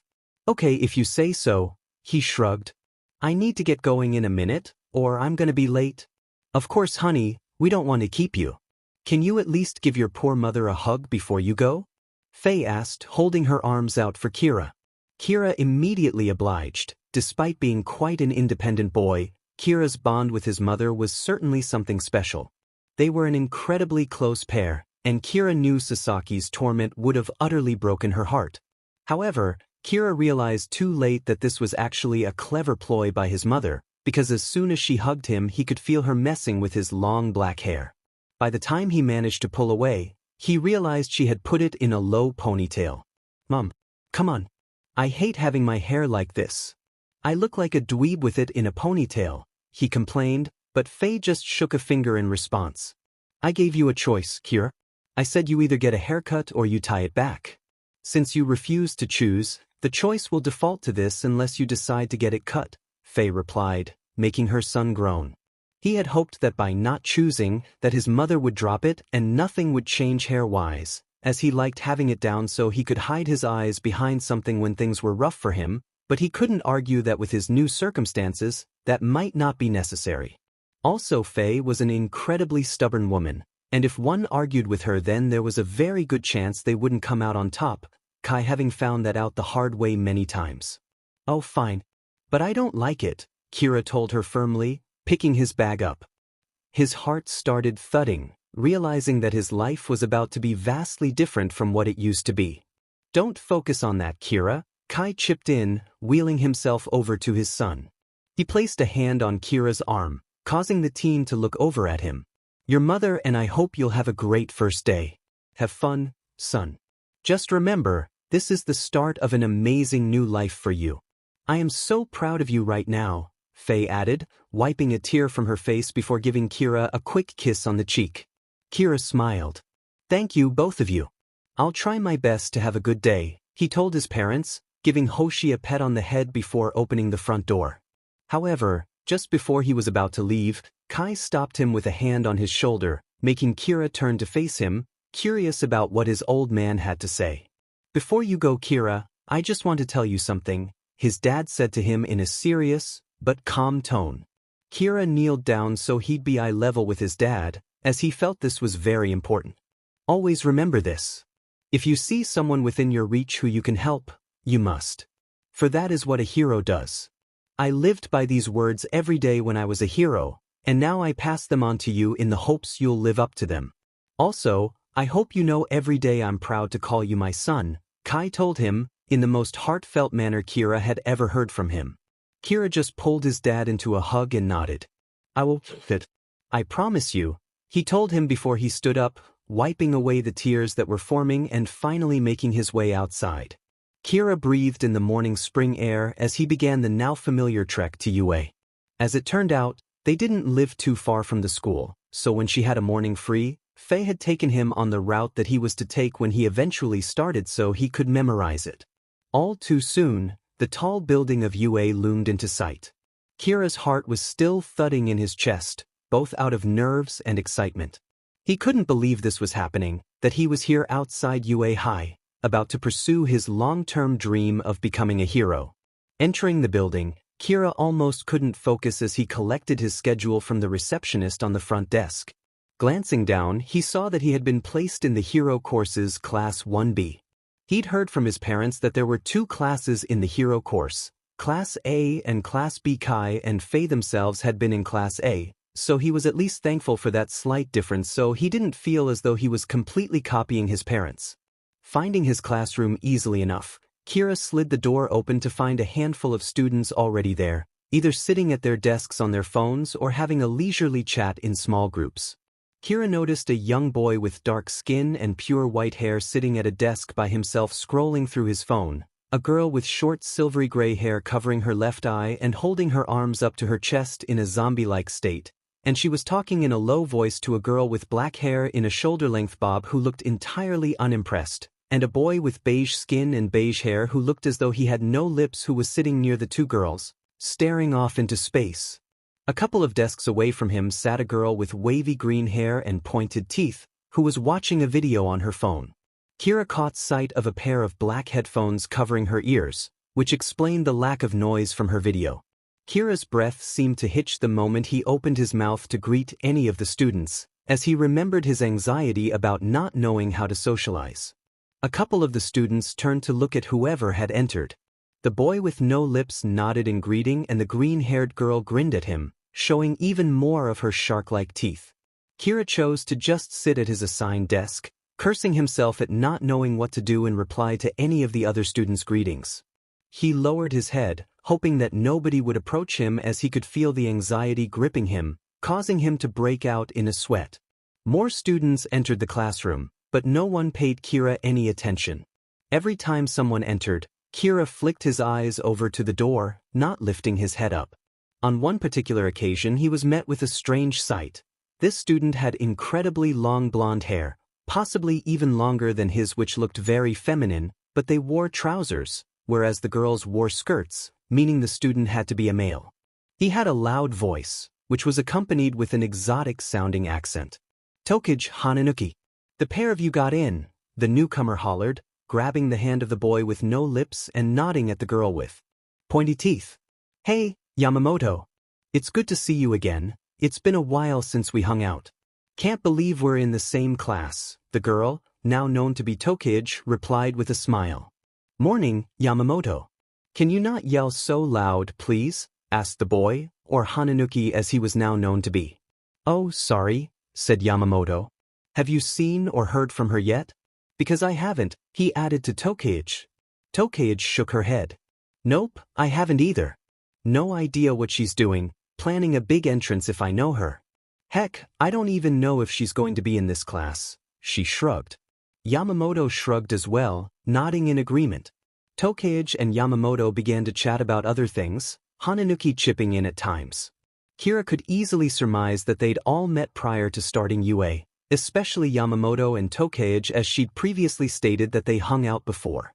Judging by their exchange about a girl, Kira guessed that there was one missing from their little group. A little while later, the door slid open again, but everyone seemed to freeze at who stood in the doorway. A young girl, with bright, waist-length shocking pink hair parted to the right and buttery golden eyes accented by a tiny amount of purple glitter, had entered the classroom. The boys, bar Kira, appeared to stare unblinkingly at the girl as she smiled and waved to the others, before she emitted a high-pitched squeal of excitement when she spotted 𝗃𝐻 and Yamamoto, dashing over to the pair of them to catch them in a tight hug. Kira couldn't believe it. He felt as though the world was playing a horrible trick on him, and he didn't find it funny in the slightest.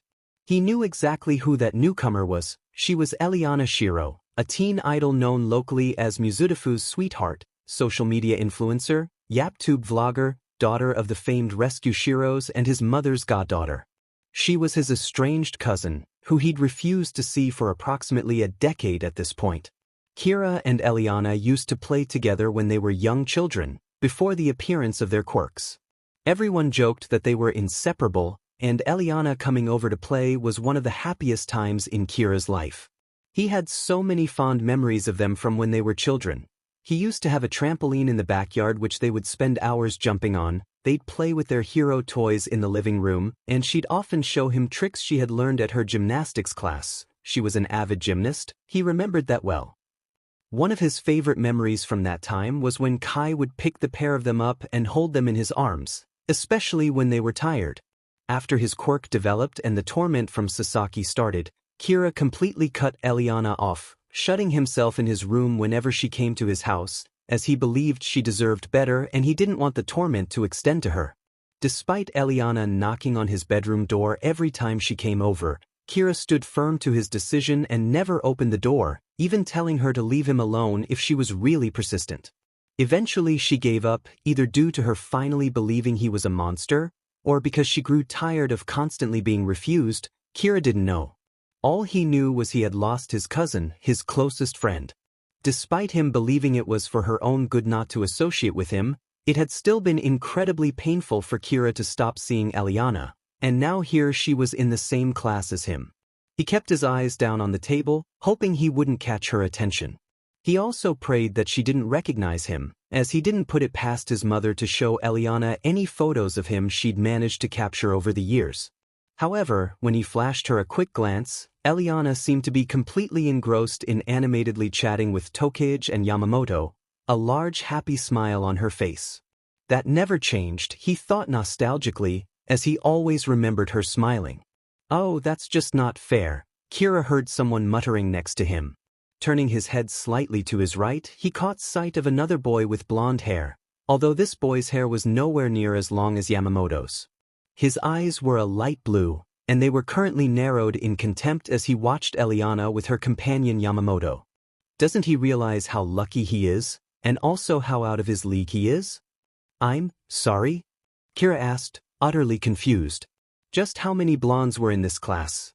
Oh hey, said the boy when he heard Kira speak to him, flashing him a quick grin before going back to staring at Elliana and Yamamoto. I was talking about that guy over there. He's delusional if he thinks he's got a chance with a beauty like her. Kira himself dared to look at the duo, hoping Elliana herself wouldn't notice him. To his relief, the pair of them were talking in hushed tones as 𝗏𝗧𝐿 had gone back to her video, and if Kira strained his ears a little bit more, he realized they were no longer speaking Japanese, they were speaking a whole other language. It sounded like English, a language Kira knew the entire Shiro family was fluent in. Yamamoto clearly spoke it as well, because he answered her with ease while she giggled and whispered to him. Kira knew that having another English speaker around would be a comfort to her, as she always preferred speaking it at home. She probably doesn't think so, Kira muttered, looking back at the other boy. Of course she doesn't right now, the boy scoffed. Just give her time. She thinks he's all right now, and when he eventually makes a move on her she'll be so disappointed and heartbroken. Well, luckily for her he smirked, leaning back into his chair. I have a shoulder completely ready for her to cry on. Kira blinked, not sure what he'd just heard. He had a feeling he knew where this was going. This boy definitely had a crush on Elliana, and he'd clearly deluded himself into believing she was going to like him back eventually.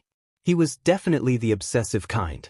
Oh, by the way, said the boy when Kira didn't say anything back to him. He stuck his hand out. 𝗵𝗲 𝗵𝗲. Kira glanced at his hand in front of him, and gingerly shook it. I'm Takahashi, he muttered. Kira Takahashi? Nice to meet you, Takahashi, said 𝗵𝗲 with a smile. Kira was relieved for the distraction from Elliana, as he found him to be a lot more bearable now. So I've got to ask, who's your favorite hero? Mine's a little obscure, 'cause he retired around 8 years ago now, but he was really cool when he was working. Who's that? Kira asked, giving 𝗵𝗲 his full attention now the conversation wasn't about how obsessed he was with Elliana Shiro. Phantom Lupin, 𝗵𝗲 announced. Kira's heart just about stopped. You probably don't know him, a lot of people don't. I do know who he is, Kira replied. 𝗵𝗲's face lit up like a Christmas tree. He's my favorite as well. No way, 𝗵𝗲 exclaimed happily. You've no idea how many people have forgotten him. Well, I haven't. I'm actually on his fan page. Are you? Kira asked in surprise. What's your username? Phantom Thief. I know, but a bit of homage never hurt anyone. I'm actually thinking of using that for my hero name. 𝗵𝗲 explained with a smile. I was slightly worried about it being a little on the nose, but I think I can get away with it. Wait, Kira knew he'd seen that username before. You're Phantom Thief? I'm Lupin Jr. Oh wow, you're one of the admins. Small world, isn't it? Said 𝗵𝗲, chuckling. I hadn't met any Lupin fans for so long, and now here I am talking with one of the admins of his fan page. Kira smiled. He was definitely enjoying this conversation. You want your hero name to be Phantom Thief? I'm sure he'd love that, he told 𝗵𝗲. He knew the old man would definitely love to know that he still had fans, and that he certainly hadn't been forgotten either. Despite Kira's anxiety about socializing, he was finding it relatively easy to talk to 𝗵𝗲.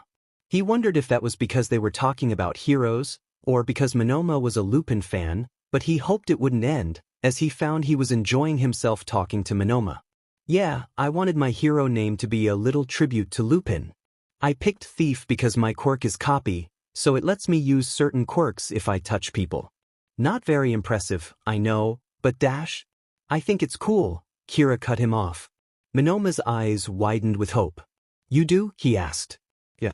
With that quirk, you could have almost any quirk you wanted and do almost anything given the right situation, said Kira, nodding. I'm assuming you were picked on because of your quirk?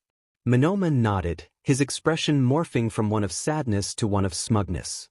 Yeah, I was, but I'm in UA's hero course, so who's laughing now? He asked, folding his arms. It's okay, I'll show them. Okay, that's enough. Quiet down, everyone. A rough voice yelled at the students from the door. A man with exceptionally long canines, white hair and clad in a red outfit had walked into the classroom, and was now standing at the front with his arms folded, his eyebrows lowered. This must have been the blood hero, Vlad King. Faye had given Kira a heads up that he was going to be his homeroom teacher. At his command, the students all ceased conversation and sat down into their assigned seats. The teacher nodded in approval at this, and continued. Welcome to UA's hero course, Class 1B. I'm the blood hero, Vlad King, and I'll be your homeroom teacher for the duration of your time here. Now you know who I am, but I'm going to guess that not everyone in this class knows every person here. That won't fly in my class, as you're going to be stuck with everyone for the next 3 years, so you're going to need to know your class. He paused, glancing around at the students. So, before we start, we're going to do a little exercise. You'll stand up and tell the class your name and one fact about you. And no, he added, lowering his eyebrows again, your quirks don't count as the fact about yourself, so think of something else. This was met with groans from some of the class, at which Vlad King tightened his lips. I had to do the same when I started, so don't complain, he told them hotly. Besides, it's a great way to break the ice. Kira pondered this. He had to admit it was a good exercise to break the ice, like Vlad King had said. It would be an easy way for him to remember everyone, not that that wouldn't have been easy for him anyway. He watched 2 people go before him, and he learned their names were Yosetsu Ōwase and Senkaibara, and Ōwase liked mobile phone games and Kaibara liked cameras. All too soon, they had sat back down and all eyes were on him. Kira could feel himself breaking out into a sweat as he nervously stood up from his seat. My name is Kira Takahashi, and he trailed off, realizing in horror that he hadn't put any thought into what his fact about himself would be. What could he possibly say? He was bullied for 10 years straight because of his horns?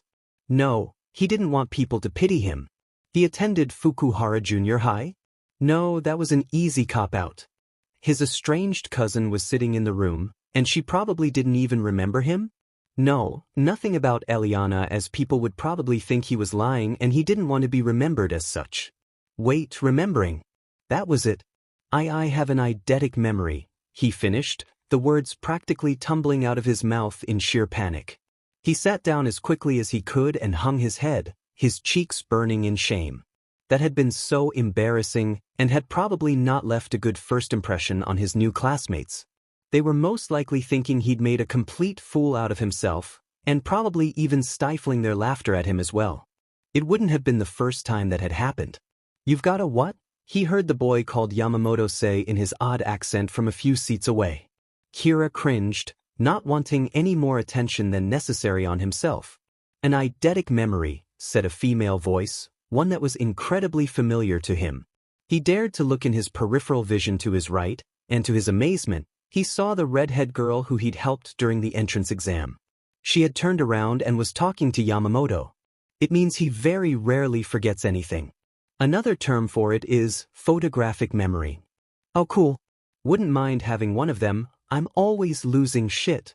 Yamamoto chuckled heartily.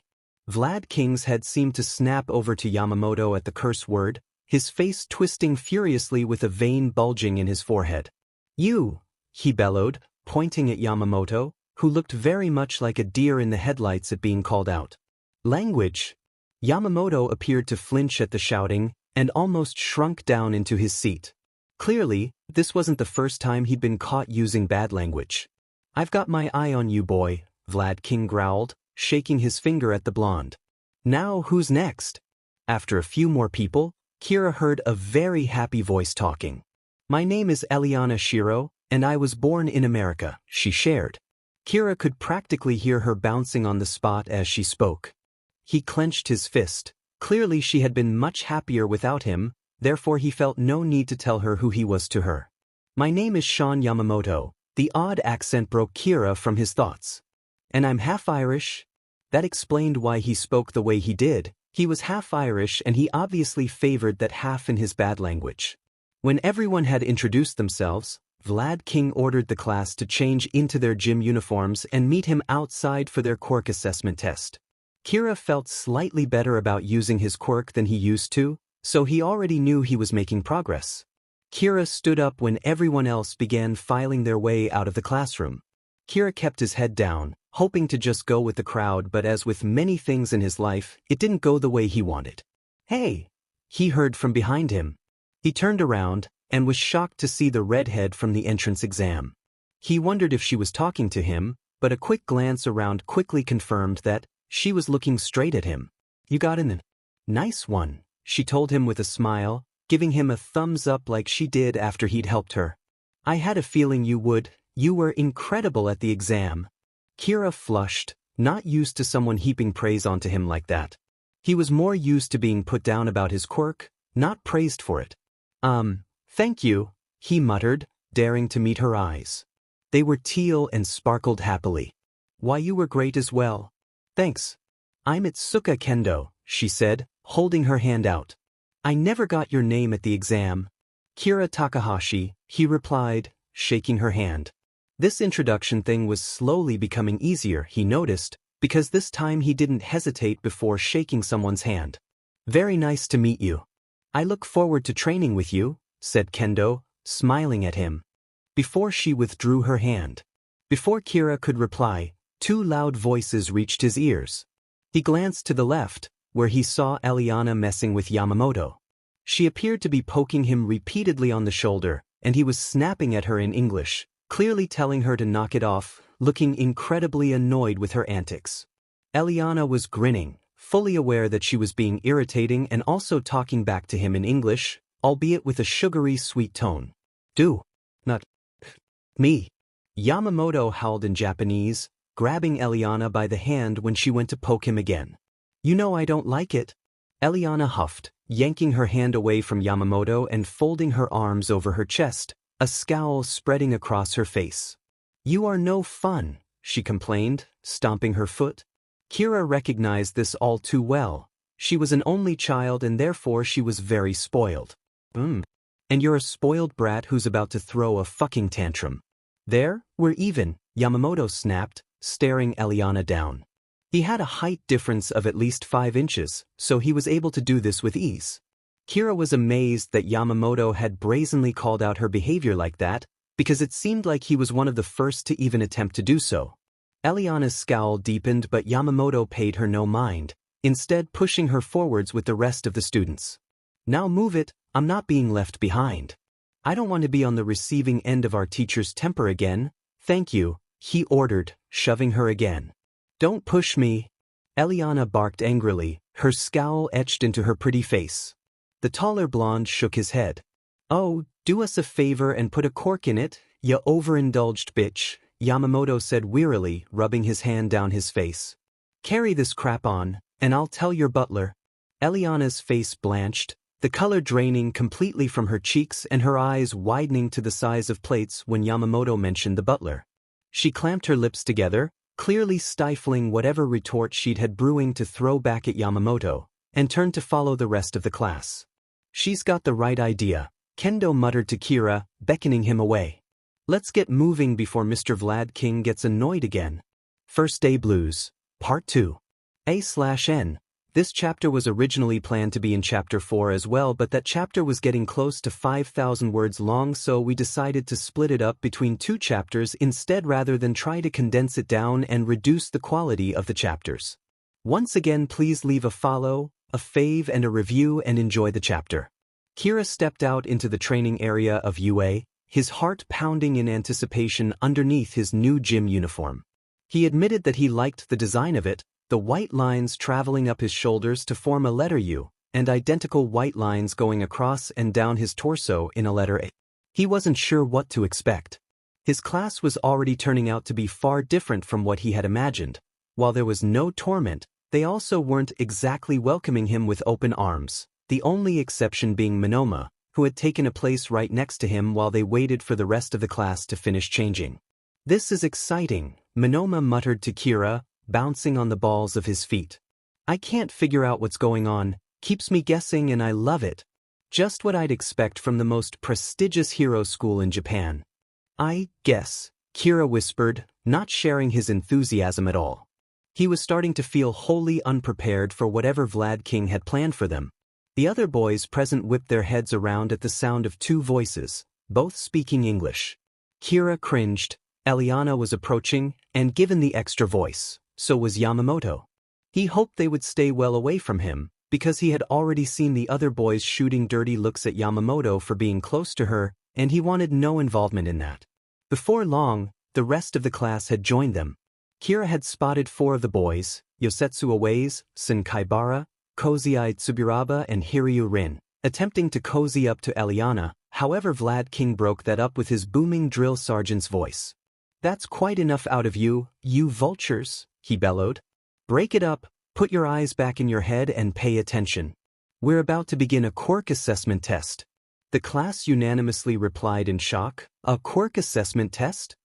The tall, beast-looking boy in the class, Kira remembered his name to be 𝗔𝗨𝗧𝗏 𝐔𝐸𝐴, raised his hand. "But sir, don't we have orientation?" he asked, clearly confused. "Maybe, if you were in one of the other courses or a different school. But you're not, you're in UA's hero course. And work begins on day 1, no sooner and no later." 𝗏𝗏𝗏 barked, folding his arms. "Unlike the tests you did in your old schools, you were never allowed to use your quirks. Well, on this course, not only do we encourage it, it's required in order for you to become competent pro heroes." 𝗏𝗏𝗏 turned to the girl with vines for hair. Ibara Shiozaki, who Kira recalled, had a strong religious faith. This fact made him highly uncomfortable, and he stood as far away from her as possible because she reminded him of a certain blonde from Fukuhara. "Shiozaki," 𝗏𝗏𝗏 called. "You had the highest score in the entrance exam in this class, so you'll help demonstrate this exercise. What was your further softball throw in junior high?" Shiozaki clasped her hands in front of her and laced her fingers together. Kira cringed at the sight, anxiety bubbling in his stomach at the memories that mere gesture brought back. 20 meters, I believe, sir," she replied, her voice soft when she spoke, something Kira was not expecting. "Well, now we're going to see how far you can throw it with your quirk," he told her, tossing her a softball. She caught it easily, winding some vines around it as though they were extra fingers. "Yes, sir," she said, her voice still soft. She stepped up to the plate, bowing her head towards her interlaced fingers and closing her eyes.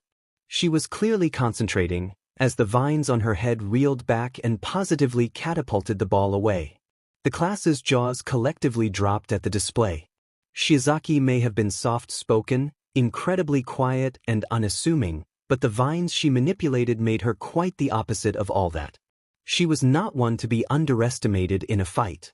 𝗏𝗏𝗏 held up a phone to the class, showing them her distance. 239.7 meters, he announced. "Not bad, considering it's likely not what you're used to using your quirk for." Shiozaki nodded, rejoining the class. Some students' jaws were still dropped open, practically nesting with flies as she walked past them. They had clearly assumed Shiozaki was weaker than she appeared. "With these tests today, we can get a better understanding of your quirks and set a good benchmark for improvement. Now, who's next?" he asked, his gaze sweeping the class, who appeared to shrink away from him. It was clear that nobody wanted to follow up Shiozaki's performance. His gaze settled with a sigh. "Fine, if no one steps up, then I'll make one of you. Yamamoto." Front and center, he boomed at the blonde, who pointed at himself in shocked confusion. "Now." Yamamoto walked stiffly over to 𝗏𝗏𝗏, clearly scared of his muscular homeroom teacher, but unable to argue either. He handed Yamamoto the ball, and told him to get moving as they didn't have all day.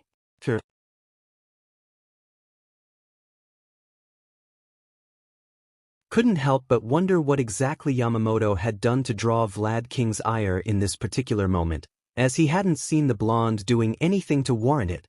Yamamoto held the ball in his hand, and closed his eyes in concentration much like Shiozaki before him. He inhaled deeply, and his body appeared to glow with a golden light as he reeled back and threw the ball with everything in him. 118.4. "Not bad," 𝗏𝗏𝗏 mused. Kira couldn't help but notice that the way Yamamoto had pitched the ball had been rather simple.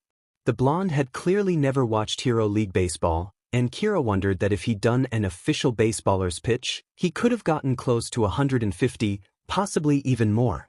While we're on the subject of recommendation students, Shiro, why don't you go next? 𝗏𝗏 asked, his eyes easily seeking the pink-haired girl as Yamamoto rejoined the class. The aforementioned girl smiled widely, showing her pearly white teeth. Unlike the warm smile Kira remembered, this smile was all but dripping with arrogance.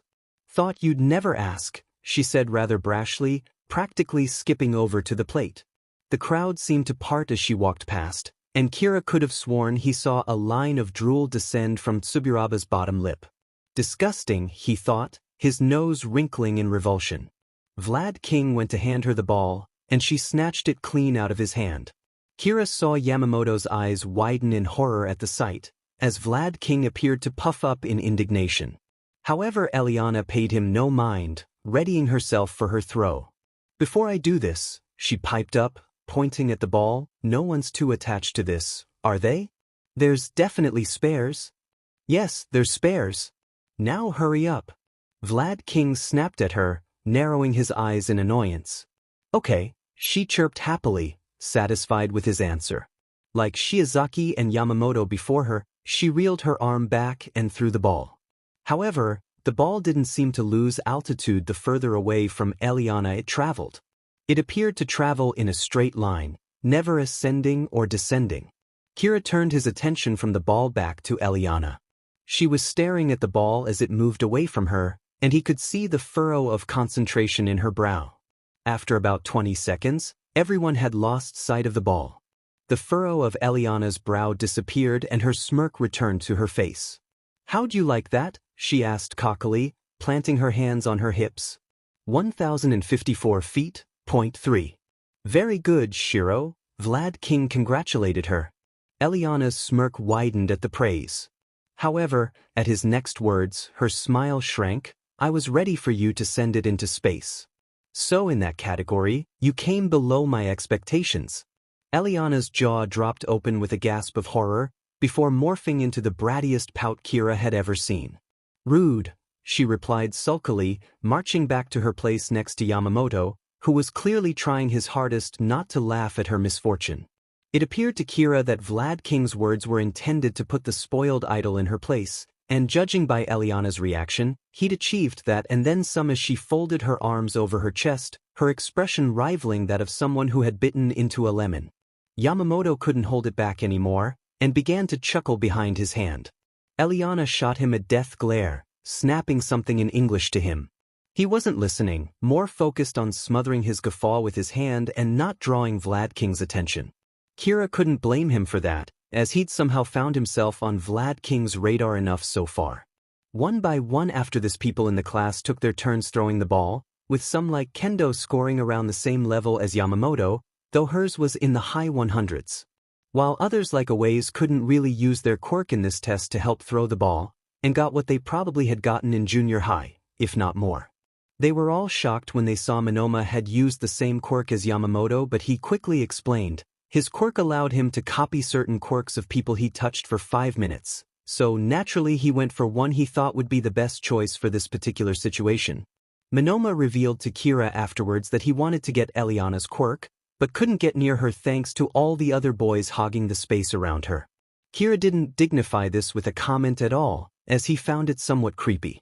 Eventually it couldn't be put off any longer, and the only person left to go was Kira. To say he felt nervous was the understatement of the year, as he walked up to 𝗏𝗏 and took the ball. While he wasn't as opposed to using his quirk as he used to be, he was still rather nervous about showing it off in front of his new class.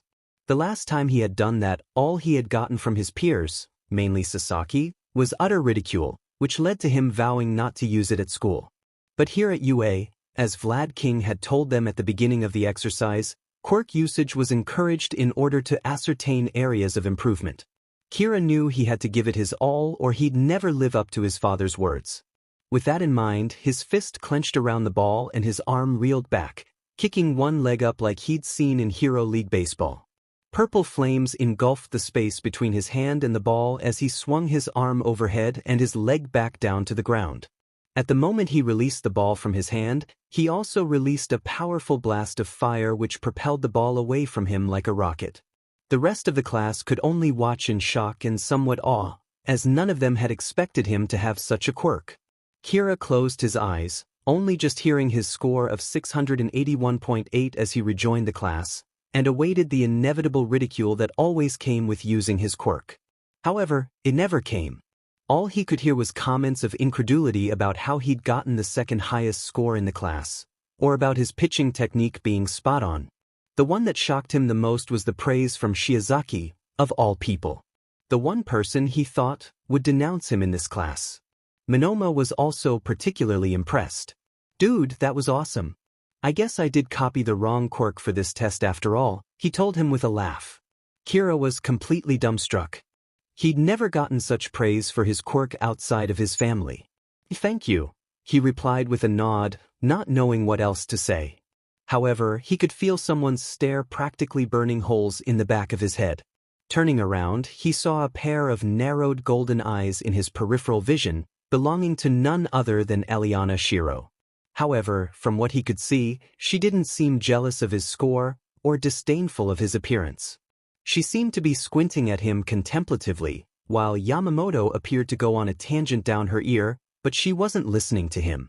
Did she recognize him?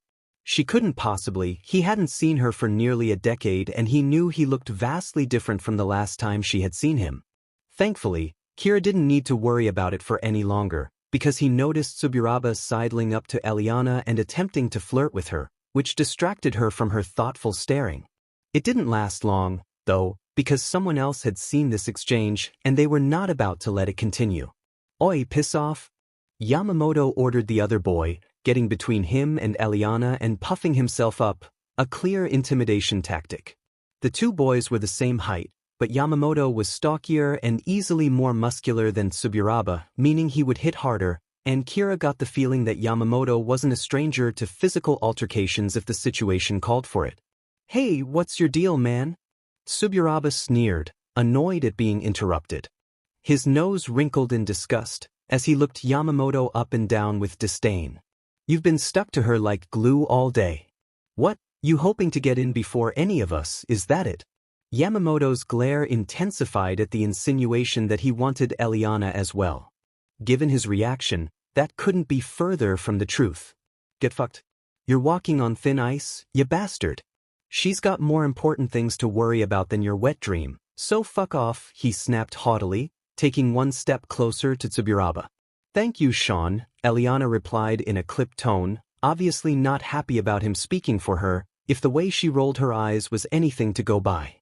Kira had a feeling she was going to try and handle it herself, before Yamamoto did it for her. She always was very independent. Vlad King's eyes bulged at Yamamoto swearing. "Yamamoto, language," he bellowed at the blonde, the other students wincing at the volume, Shiozaki clamping her hands over her ears. Yamamoto glanced over and apologized swiftly, although he did fix 𝗬𝗏 with a death glare until the other boy was an acceptable distance from Elliana. Only then did he seem to deflate, and engage in a hushed conversation with Elliana while the rest of the class took their turns. That was interesting, Kira thought, turning away from the English speakers. Yamamoto didn't seem to be staking his claim on Elliana like 𝗬𝗏 had assumed. If anything, he seemed to be protecting a friend. It was quite obvious that the male percentage of the class was split down the middle of those who did have a crush on Elliana, like Minoma, and those who didn't, like himself and Yamamoto. After Vlad King had regained the class's composure, he led them on to the next 7 tests for that day.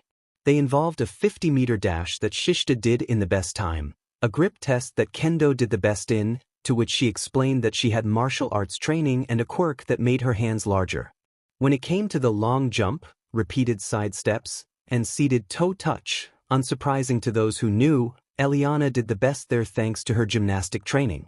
Kira had to marvel at the unnatural flexibility she possessed, while he watched her bend practically in half, her forehead on her knees and the palms of her hands on the soles of her shoes. In the sit-up test, 𝗧𝗧 had dominated that one, to an extent that even Vlad King was surprised by the result. The final test was a distance run that, much to his surprise, Kira found he did quite well at. All that time pushing his dad up hills in the last year had finally paid off, he thought to himself. After all was said and done, Vlad King gathered everyone up. All right, class. You all did very well today in those tests. Now I'm aware that not all of you got to shine here today, but just note that if you came low in the scoring for these tests, it doesn't mean you're bad, it just means that your skills lie elsewhere or you know where you need to improve on. Now let's take a look at those scores. Vlad pressed a button on his phone which brought up a holographic display with everyone's name on, in order of where they scored. When Kira looked for his name, he was shocked to see that he had gotten 9th place. He honestly thought he wouldn't have made the top 50% of his class. Upon inspection of the other names, he saw that 𝗵𝗲𝗄 had placed in 20th of their class, but he understood why. 𝗵𝗲𝗄's copy quirk meant he either had to go each part of the test without using a quirk, or pick one he thought was best for that particular situation, which was a gamble in its own right, as he secretly told Kira that he couldn't use all quirks. Unsurprisingly, Kira saw that Elliana had gotten 1st place in their class, because she had gotten the top score in half of the tests they had just done. He could see in the corner of his eye that she had the biggest and smuggest smile on her face while she leant her arm on Yamamoto's shoulder, who was getting more irritated by the second, until he couldn't take it anymore. "Get off of me! Don't touch me!" he yelled at the 𝗵𝗃𝗏, pushing her arm off, which only seemed to amuse her more, given the toothy grin she sent his way afterwards. However, unbeknownst to them, they had once again drawn the ire of their teacher, who looked like he was about to burst a blood vessel at their antics he had been putting up with all day. "Shiro! Yamamoto! Enough! Either behave yourselves or I'll split you up like kindergartners," he bellowed at them, causing Elliana to look at him in disgust and offense and Yamamoto to shrink into himself. Kira wondered when they'd learn that their antics would do them no favors here. As I was saying before I was rudely interrupted, Vlad King continued acidly, narrowing his eyes at the English speakers, "Don't worry too much if your scores aren't what you expected them to be. It's only day 1, so don't beat yourselves up too much. This just means there's room for improvement. We're finished for the day, so everybody get a copy of the syllabus from the classroom and read it over before tomorrow. Dismissed." The class dispersed, some gathering into groups while they walked to change out of their gym gear. Kira spotted 2 boys, Rin and 𝐒𝐽, attempting to subtly sneak closer to Elliana, but a single death glare from Yamamoto sent the 2 boys on their way. Kira rubbed his eyes tiredly. While he had come in 9th place, he still felt completely unprepared for all of the tests. He knew he had some improvements to make, but he had to start from somewhere. He set off towards the boys' changing room to put his uniform back on, but a voice from behind him stopped him in his tracks. 𝗵𝗲𝗄 had caught up to him. "Hey, Takahashi. Nice work, making 9th place. Good for you," he said jovially, clapping a hand on Kira's shoulder. Kira blinked, confused at 𝗵𝗲𝗄's high spirits despite being in last place. "I thought you'd be more disappointed you came in last," Kira replied. 𝗵𝗲𝗄's smile faltered for a second, before it returned in full force. "Others would be, but I just see this as me needing to make improvements. Besides, nobody suspects the underdog, and everyone will likely underestimate me because of that ranking," he told Kira, his smile becoming sneaky. "Why you think?" Kira asked, pondering what he'd said. He hadn't thought about it like that. "Yeah, of course. The way I look at it, we're all side characters in someone else's story, but we're the main characters of our own, meaning we have control over our own actions," 𝗵𝗲𝗄 explained. "I spent most of my life being put down by others, and now I'm here. I don't intend to let it happen again." Kira had to hold back a wince. He wanted to tell 𝗵𝗲𝗄 about his own experience with that, but it was a lot and he had no intention of scaring away his new friend. He didn't want him to pity him, he'd been through enough of that. After changing back into his uniform, Kira collected a copy of the syllabus from the classroom per Vlad King's instruction. A few others were there, doing the same as he was. Frozen in the doorway when he saw Elliana, a syllabus in one hand and furiously tapping away on her phone with the other. Her brow was creased in annoyance, while her thumb moved swiftly over her phone screen. She was muttering angrily under her breath, and Kira thought he heard her say the words Tomoya and studio. This told Kira that it was likely idle business she was dealing with.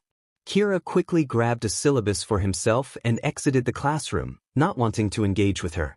He almost crashed straight into the stocky form of Yamamoto, who had just finished putting his own uniform back on and was entering the classroom himself.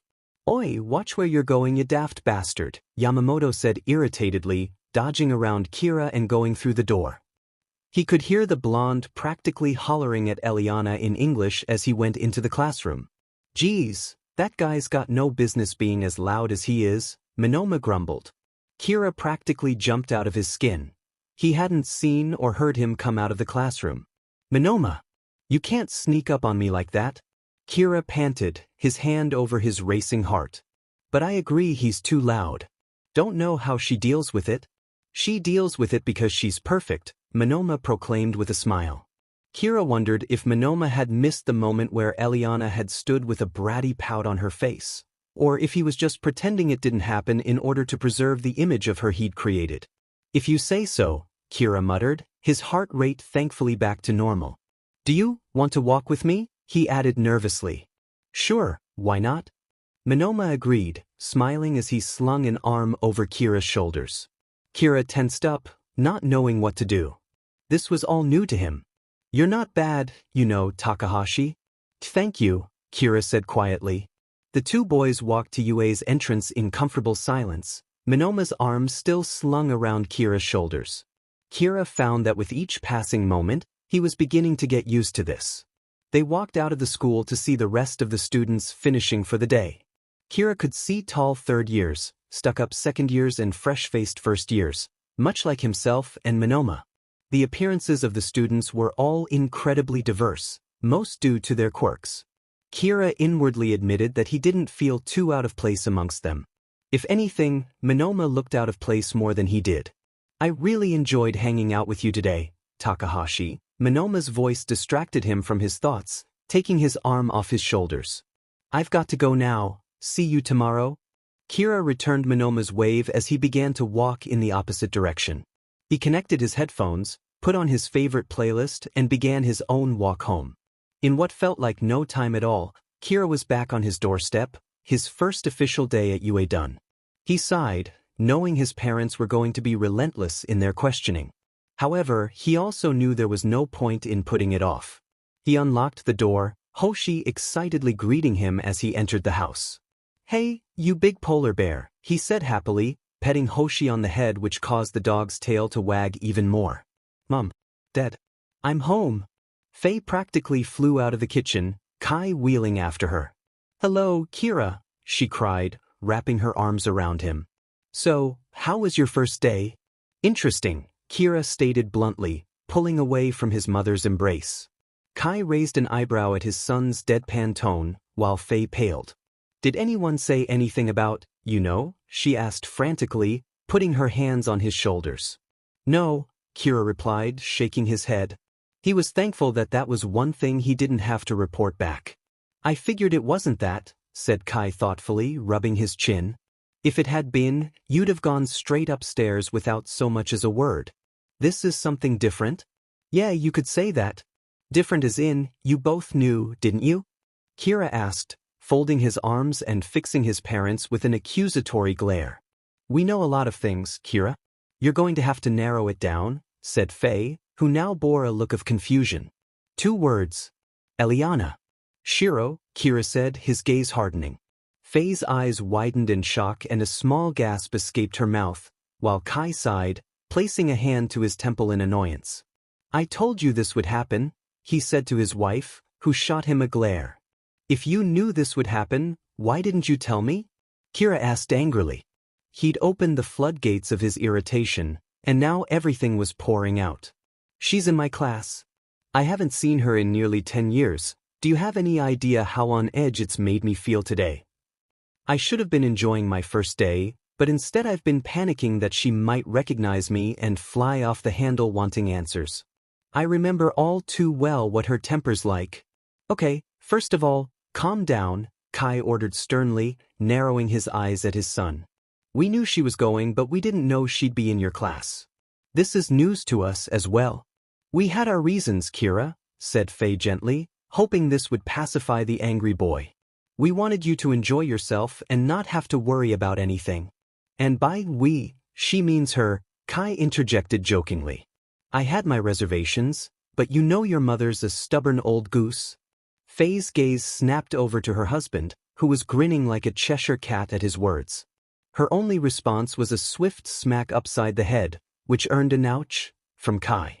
Big words for someone who's barely waist height at the moment. Faye growled at Kai, who rubbed his sore head with a groan. Can you two not? Kira asked, throwing his hands up in exasperation. This isn't giving me any answers. Okay, Faye sighed, breathing deeply to calm herself after Kai riling her up. She placed her hand gently on Kira's shoulder. It's as you said yourself, you haven't seen her in nearly 10 years. Both of you have changed drastically since you last saw each other. You may have been inseparable when you were 5, but things might not have been the same, and we didn't want to force you or her to be friendly if that wasn't what you wanted. We considered both of you in this situation. Elliana is different now. If by different, you mean stubborn, stuck up, spoiled, bratty and disrespectful, then yes. I saw that, Kira scoffed, rolling his eyes. He still couldn't quite believe how she'd snatched the ball from Vlad King the way she had. He was quite surprised Vlad King hadn't yelled at her for that. I meant she's an idol, Kira, Faye clarified, somewhat annoyed. Not that he could blame her, Elliana was her beloved goddaughter and Kira knew well that she'd defend her to the ends of the earth. Although Kira had a feeling that if Faye had seen the way Elliana had behaved at school, she'd have been horrified. He isn't wrong though, Faye. You know he's not, Kai chipped in, shaking his head in disgust. I always said Holly did her no favors by pandering to her, and let's not even get started on her useless father.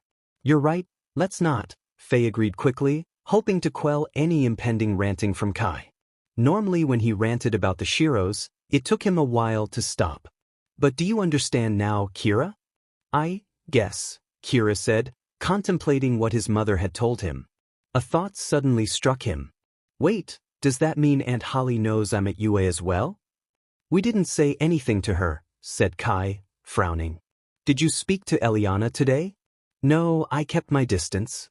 Not like it was hard to, anyway, Kira shrugged. Elliana's bratty nature was half of the reason, and the other half was her unofficial blonde bodyguard, Yamamoto. I did catch her staring at me today, though. Despite all her flaws, she isn't stupid, Kira, Kai warned.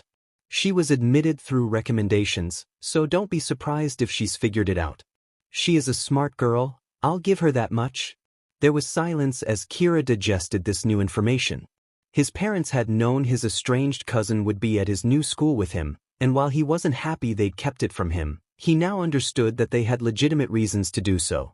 And the fact that Elliana herself had probably figured out everything, he didn't like that either but couldn't do anything about it. Kira nodded slowly.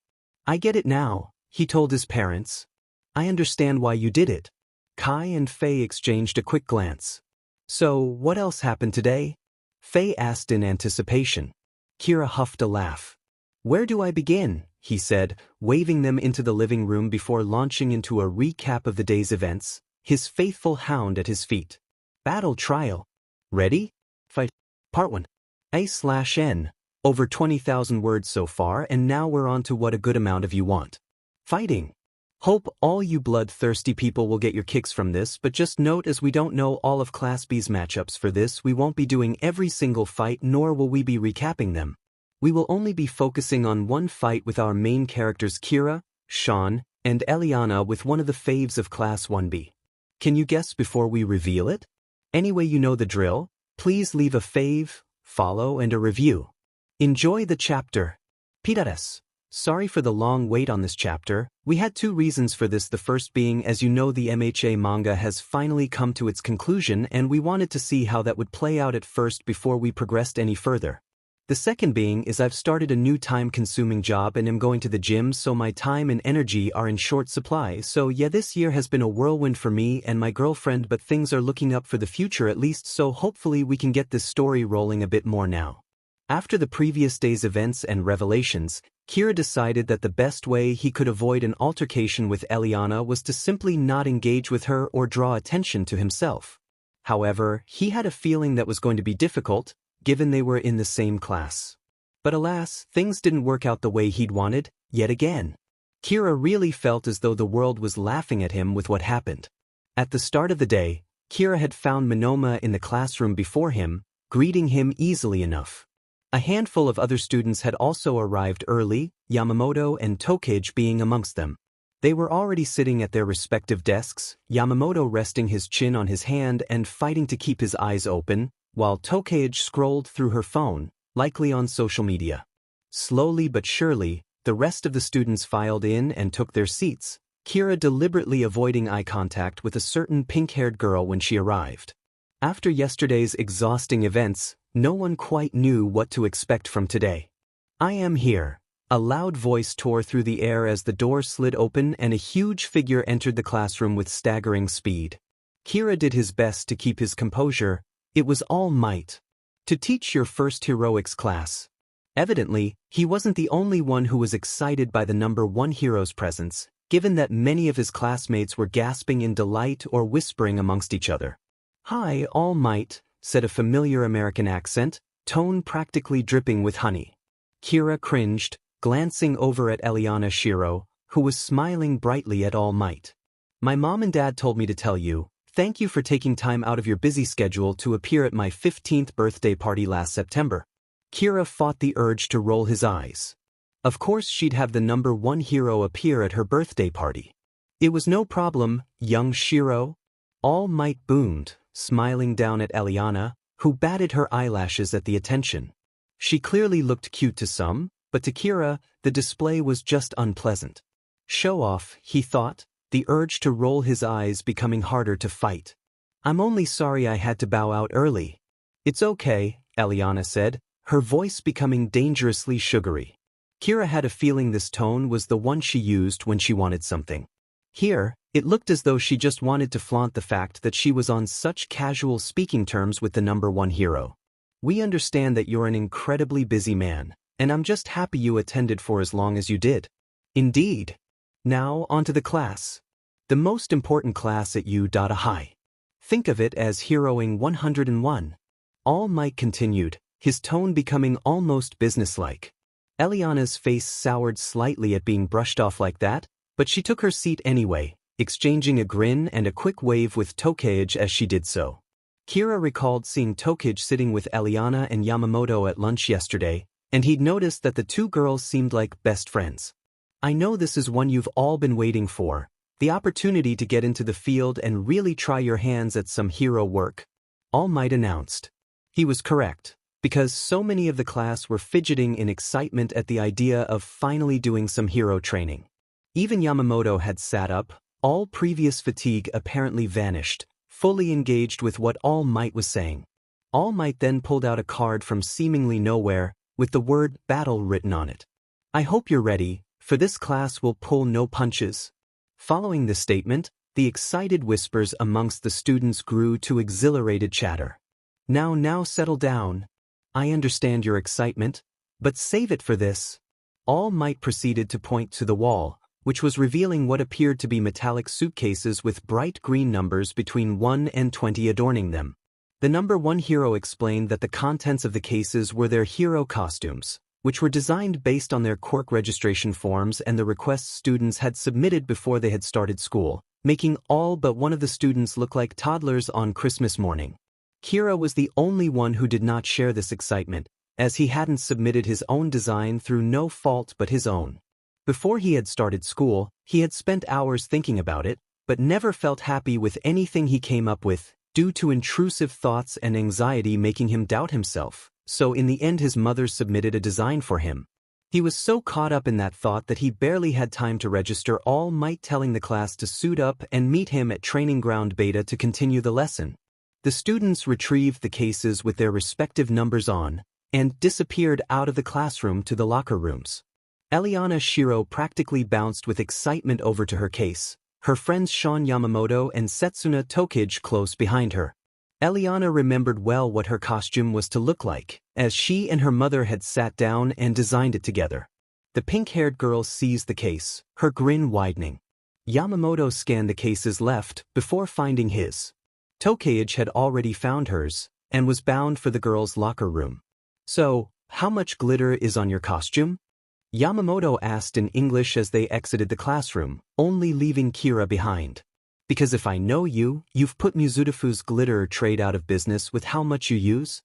Actually, Elliana replied, flashing him a smug grin, none. That's not very practical, Sean, especially if the sun is shining. I can't believe you didn't already know that. Oh, fuck off, snapped Yamamoto haughtily, glaring at the American girl. Given how your room looks, it's a valid question. Well, sorry to burst your bubble.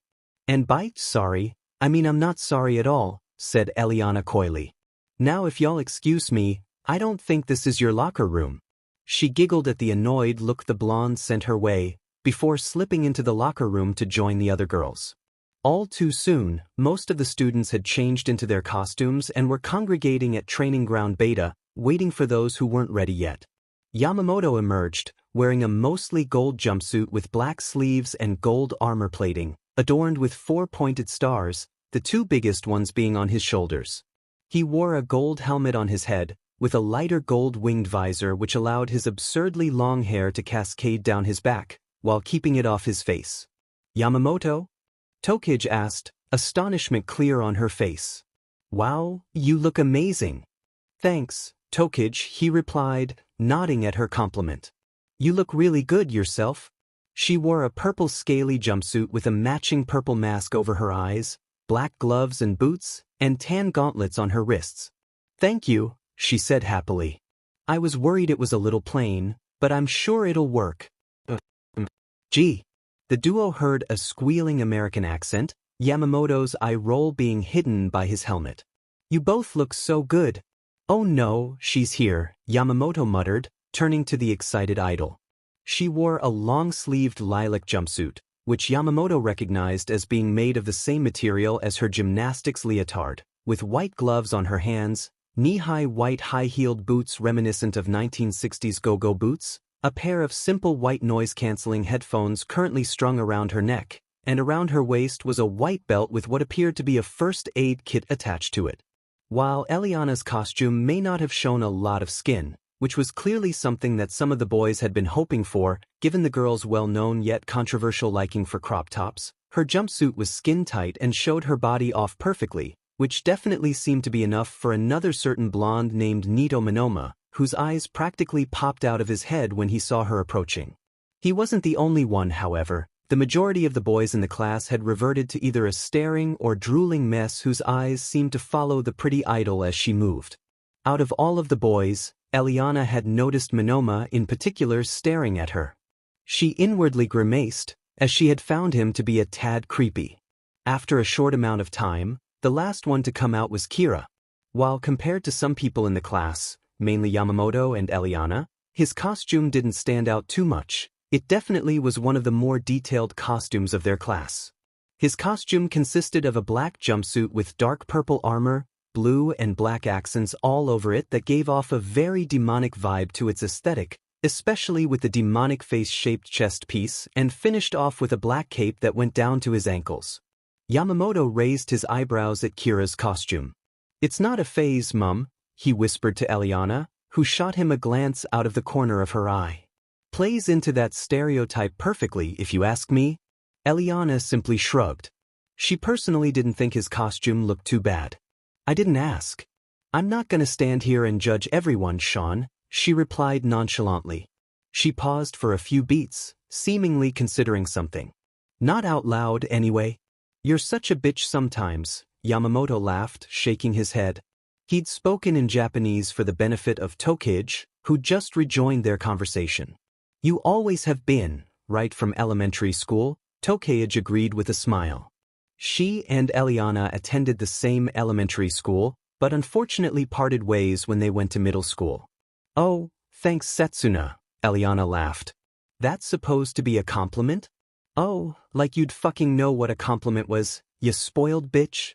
Yamamoto jokingly commented, folding his arms. Their incessant bickering went on for nearly another minute, until they were cut off by All Might clearing his throat just loud enough for them to hear. Under his mask, Yamamoto flushed scarlet at being admonished by the #1 hero of all people. Elliana, however, narrowed her eyes in annoyance at their back and forth being interrupted. She didn't fear All Might clearly. Now that we're all prepared in our hero costumes, let us get on with the exercise. All Might quickly explained to the class that they would be split up into 10 teams of 2, one team being a hero team and the other being a villain team. The hero team would win by capturing the villain team, or by capturing the weapon that they were guarding. The villain team would win by capturing the hero team, or by protecting the weapon until the 15 minutes ran out.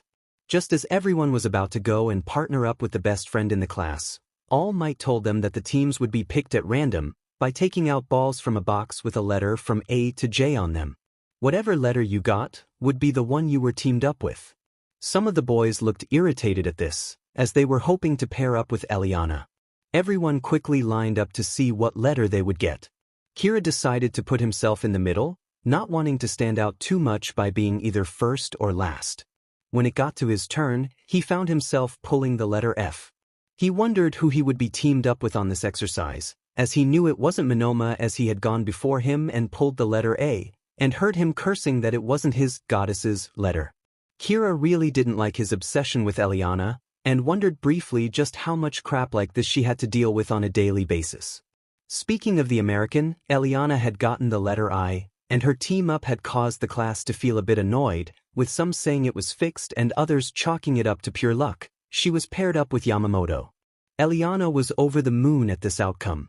Yamamoto, on the other hand, had mixed feelings. "You better not screw around and make this a big game, or like one of your concerts. I want to win. Understand that, you spoiled brat?" he asked her, while pointing aggressively in her direction. The other boys cringed at the smirk that spread over Eliana's face.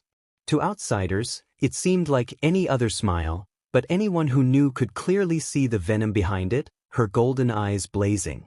"I can make that happen. Question we really should be asking is, can you?" she asked the blonde, her words dripping in sarcasm. She leaned to the side, her leg coming up to practically meet the side of her head as her hand grabbed her ankle, stretching her leg to almost impossible standards. Her gymnastic flexibility was certainly bound to give her an edge in her battle. Most of the boys were ogling Elliana as she did this, causing Kira to roll his eyes under his mask. His thoughts were interrupted, however, by a loud and intense voice shouting out to the "Who's got F?" The voice yelled out, which caught the attention of everyone. Even the boys stopped drooling over Elliana as it was that loud. Kira realized that it was himself he was looking for, and when he looked over he saw a muscular boy with messy gray hair, jagged teeth, and what he presumed were the thickest eyelashes he had ever seen in his life. He knew exactly who this was from their first day when he had introduced himself as 𝗧𝗧𝗧𝗧𝗧𝗧𝗧𝗧, and his interesting fact being how much he could bench. Rather sheepishly, Kira held up his hand to let him know he was 𝗧𝗧𝗧's partner, and hopefully get a little respect by saving everyone's eardrums. The second 𝗧𝗧𝗧 saw him, he walked over and held out his hand for Kira.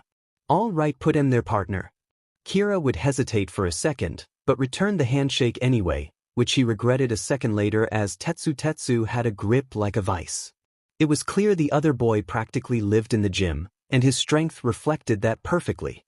When everyone's teams were formed, Class B gathered around All Might to await further instruction. All Might then reached into 2 boxes labeled Hero and Villain, respectively, and pulled out 2 balls to see who would be going up first. When Kira saw the matchup, he wasn't happy about it as the letter for the villain team was F, his team. Worse yet, the letter for the hero team was I, meaning it was Eliana's team. Kira genuinely believed in that moment that there was some deity that lived in the sky, and he made it his mission to make Kira's life miserable, be it through cruel jokes like this one or through his former bully. However, it seemed like he wasn't alone in this dislike of pairings, as 𝗧𝗧𝗧 had slumped over the second he found out. Although Kira guessed his dislike was for reasons far different from his own. "Well, it looks like we have our first teams ready. I'll guide you 4 over to the stage we'll be using for this exercise, while the rest of you head to the monitor room so you can observe and take notes on their battle and give them feedback afterwards. Follow me, aspiring young heroes," he said, marching off towards the mock city with the 4 students in tow. Once there, All Might instructed Kira and 𝗧𝗧𝗧 to pick an area to place their nuclear weapon for the exercise and strategize for the battle, and for Yamamoto and Elliana to wait outside until they started and to strategize themselves. Kira and 𝗧𝗧𝗧𝗧 headed inside the building, where the entire way the latter of the two was grumbling under his breath while the former was deathly quiet, being deep in thought. Once they got to the top, Kira placed their prop bomb in the middle of the room, and as soon as he did, 𝗧𝗧𝗧𝗧 finally broke the silence. "Man, how can you be so calm about this? We're at one heck of a disadvantage in this fight," he yelled, punching one fist into the palm of his other hand. Kira, slightly curious at what he meant, decided to probe further. "So that's what's been bothering you? Please explain more." "Well, this matchup totally isn't fair. They're both recommendation students, with super powerful quirks that put ours to shame. Don't get me wrong, your fire is neat and all, but Yamamoto can literally become invincible. How the hell are we supposed to beat something you can't damage? And Shiro, the second she spots us, that's it, she's captured us by grabbing us with her mind. It's game over before we've even begun," the muscular boy complained to his horned teammate. "I see. Well, your analysis of their quirks is right to a degree. Head on in a fight we probably can't win. However, we don't need to overpower them to win. We need to outsmart them and exploit their weaknesses," Kira explained to his teammate. 𝗧𝗧𝗧𝗧 blinked for a couple of seconds, not quite understanding. "Wait, weaknesses? But it's only day 2 of school. How could you possibly know their weaknesses? And if you do, what are they?"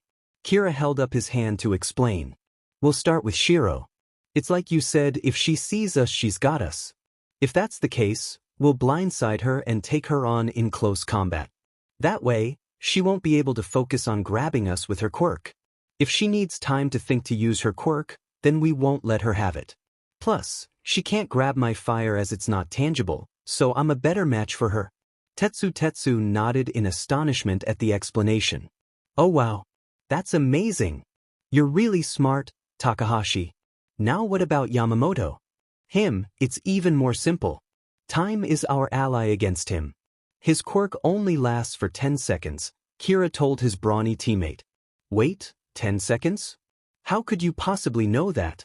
𝗧𝗧𝗧𝗧 asked in shock. "I witnessed it yesterday in the exercises Vlad King made us do. His quirk shut off after 10 seconds exactly. I don't know how long it will be before he can use it again, but it's not too long, I imagine. So if we fight him while his quirk is on, we defend ourselves for 10 seconds and then counterattack with as much damage as we can before he can recover his quirk," Kira explained, placing his hands behind his back. "Oh, that's right. You have that amazing memory. That's such a cool thing to have. You're such a cool and manly person, Takahashi. I'm glad you're my partner for this fight," 𝗧𝗧𝗧𝗧𝗧 exclaimed, with tears of joy streaming from his eyes. Kira was taken aback by these compliments, as he hadn't received anything like it from strangers for years. "Oh wow, thanks, no one outside my family has ever thought it was cool." "Well, it is, pal. And don't let anyone tell you any different." 𝗧𝗧𝗧𝗧𝗧 gave Kira a strong pat on the back before an idea popped into his head. "Wait, we're on the top floor, right?" Kira nodded in response to his partner's question. "Then I have an idea. You said we need to outsmart them, right? Well, I know how we can." Kira stood and listened to his teammates' ideas, and nodded in response. "That's a great idea, 𝗧𝗧𝗧𝗧𝗧. If you think you can do it in time, then get to it right away." And with that, 𝗧𝗧𝗧𝗧𝗧 quickly rushed off to enact their plan. Meanwhile outside, Yamamoto and Elliana were waiting around for the exercise to begin discussing their plan.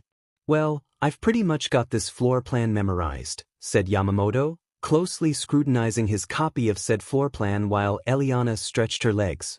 She glanced over and narrowed her golden eyes. Pausing her stretch, she placed both feet back on the floor and studied the floor plan Yamamoto was holding. "Yeah, upside down, moron," she replied scornfully, flipping the paper the right way up. Now it makes sense. I thought it looked funny." Yamamoto chortled, taking another look at his plan. Elliana rolled her eyes and went back to stretching. She grabbed her ankle and pulled her leg almost to the side of her head.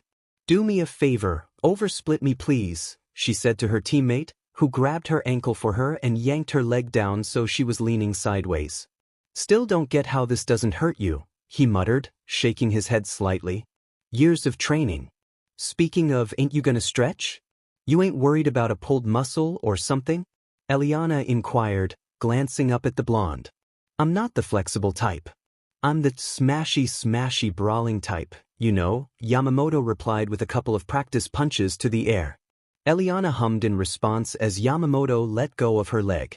She stood upright and looked at the building where the supposed villains were hiding, a frown creasing her pretty features. You're not worried, are ya? Yamamoto asked incredulously, pacing back and forth a few steps. We've got this. Need I remind you that we're recommendation students? You know what that means. We're the best, Elliana said, extending her arms above her head and going into a backbend. Exactly, Elliana. We're up against a blockhead and a flamethrower, neither of which are particularly frightening when you're literally invincible, Yamamoto boasted. He did a double take, suddenly realizing she'd disappeared. Hey, where'd you go? Down here, she called from her backbend, slightly startling him. You have the heart of a lion. And don't be getting all high and mighty, your quirk only lasts 10 seconds. I know that, said Yamamoto, slapping his chest. You know that. However, they certainly fucking don't, he proclaimed, jabbing a finger at the building. They're probably scratching their heads, trying to think of a way to stop us both, but I think we know how that's going. The pair of them jumped then, Elliana falling out of her backbend in shock at the sound of things being broken inside the building. See? They're thrashing about in frustration, knowing they've got no fucking chance. Yamamoto bragged triumphantly, folding his arms over his chest. Possibly. But now we gotta think. Where's that weapon being held? Elliana asked as she rose to her feet, being done with her stretching. It'll be on the top floor. Ah, sweet, said Yamamoto gleefully, rubbing his hands together. Is what they would have you believe, Elliana continued, causing him to freeze in place. She was testing his knowledge, and he just confirmed that he barely knew anything about a villain attack. What the fuck do you mean? The blonde asked, completely confused. No two villains are completely identical. They will try to be different. Thing is, you gotta try and think how they would, and then you've got them. There's a chance they wouldn't hide the weapon on the top floor, and if we think it's there, we'll go running past it as it's on the bottom floor. But we wouldn't know that as we've just ran past it. You gotta check every nook and cranny for any kind of threat, 'cause then it's innocent lives at risk and you're gonna be the one protecting them. Does that make sense? Elliana finished, looking closely at her teammate who looked completely frazzled. Man, this hero stuff is complicated, he grumbled. So, you're saying we have to check everywhere? Uh-huh, Elliana confirmed excitedly, nodding her head so hard her headphones nearly flew off her head. Villains are crafty, so you've got to be craftier? Let's hope we can search this place and find them before the time runs out, said Yamamoto, who seemed to have lost his previous bravado upon realization that being a hero was an awful lot of work. A few moments later, All Might called out over the tannoy system, causing both of the students to stand at attention. All right, students. Prep time is over. Begin. As soon as they heard that, Yamamoto and Elliana ran inside and began quickly checking every room on the ground floor, looking for the other team and the weapon. Nothing over here, Ellie. Yamamoto called out as soon as he was done. All clear on my end as well, she quickly replied to him. Let's move to the next floor. The both of them met up and went to one of the two stairwells on the floor. However, once they got there they found a nasty surprise waiting for them, as they saw the stairs had been trashed, cutting off access to the next floor. What the fucking hell is this shit? There was no mention of damages in the floor plan. Yamamoto angrily exclaimed as he pointed at the now absent stairs. Elliana, however, quickly thought about it and realized what was going on. That smashing earlier. It wasn't out of frustration. It was them destroying the stairs to slow us down. That's sneakily clever and I don't like it. You fucking what? Yamamoto seethed. He growled angrily, shaking his head. We haven't got time for this. Use your quirk and lift me up. Oh yeah? What am I supposed to do? Elliana replied sarcastically, pointing at the gap where the stairs should be. I can't jump that high. Plus, that's probably what they want us to do. Wear me out by making me use my quirk to lift you up all the time. You ain't exactly light. Fine. To the other stairs. They'll likely be intact. Yamamoto yelled over his shoulder as he'd already taken off. Hey, wait up. What makes you so sure? Elliana asked cryptically, running after her gold-clad teammate. It's like you said, Ellie. Yamamoto called, tapping a finger to his temple. We have to think like 𝐵. They'll still want access to all the floors, otherwise they've trapped themselves. Yamamoto was completely right. The other flight of stairs was indeed intact. But as they got to the second floor, they were met with a similar situation to the one downstairs. Sweet niblets. They're gonna make us zigzag across the damn building. That's gonna take forever. Elliana complained, crossing her arms with a huff. Which is probably what they want. Meaning we have to speedrun these floors or we'll run the clock down. Yamamoto deduced. The duo nodded at each other and sprinted in the other direction. Like before, the weapon wasn't hidden on the second floor, nor the third. Yamamoto was becoming more and more frustrated with each floor they searched. This a fucking joke or something? He howled indignantly at another unsuccessful attempt to find the weapon. The more we do this, the more it's looking glaringly obvious that they've hidden this blasted thing on the bloody top floor. I'm very inclined to agree with you. Elliana hollered from her spot on the other side of the floor. Why else do all this? So we're agreed we skip the fourth floor and go straight to the fifth? Not a chance. Remember what I said before, we might go running past it? You'll be more angry if we do. Elliana yelled over her shoulder. Yamamoto sighed angrily and followed the American girl. Fine, just because you're right. After yet another unsuccessful check on the fourth floor, and yet another annoyed complaint from Yamamoto, they dashed towards the stairwell they needed. However, they were met with a new surprise this time. 𝗧𝗧𝗧 jumped out of the shadow of the stairwell, straight towards Elliana with a steel fist outstretched ready to knock her out cold. She barely managed to dive out of the way as the punch instead impacted into the wall with an enormous crash, leaving a significant crater in its wake. Surprise! Gotta get through me if you want to get to the weapon, he proclaimed, smashing his metal fists together, causing sparks to fly from them. And I'm as tough as they come. You've got no chance, Shiro. Elliana hated to admit it, but he was right. He was a brawler, and she was no good in close-quarters combat. She almost didn't have time to think before he was on her again, his skin glinting in the light from outside. Using her quirk, Elliana stopped his fist from coming any closer to her, but it was incredibly difficult. 𝗧𝗧𝗧 was every bit as strong as he looked, and his quirk only enhanced that. You're stronger than you look. 𝗧𝗧𝗧 strained, fighting against the telekinetic energy holding his fist in place. But it's not gonna be enough to stop me. Told you, you have no chance, pop star. With an admirable strength of will, he pushed through Elliana's quirk and went to throw another punch at her, which was avoided due to her multiple back handsprings to successfully gain some distance from her ferocious opponent. I may not, she panted, her own fist clenched and sweat dripping from her brow. But he does.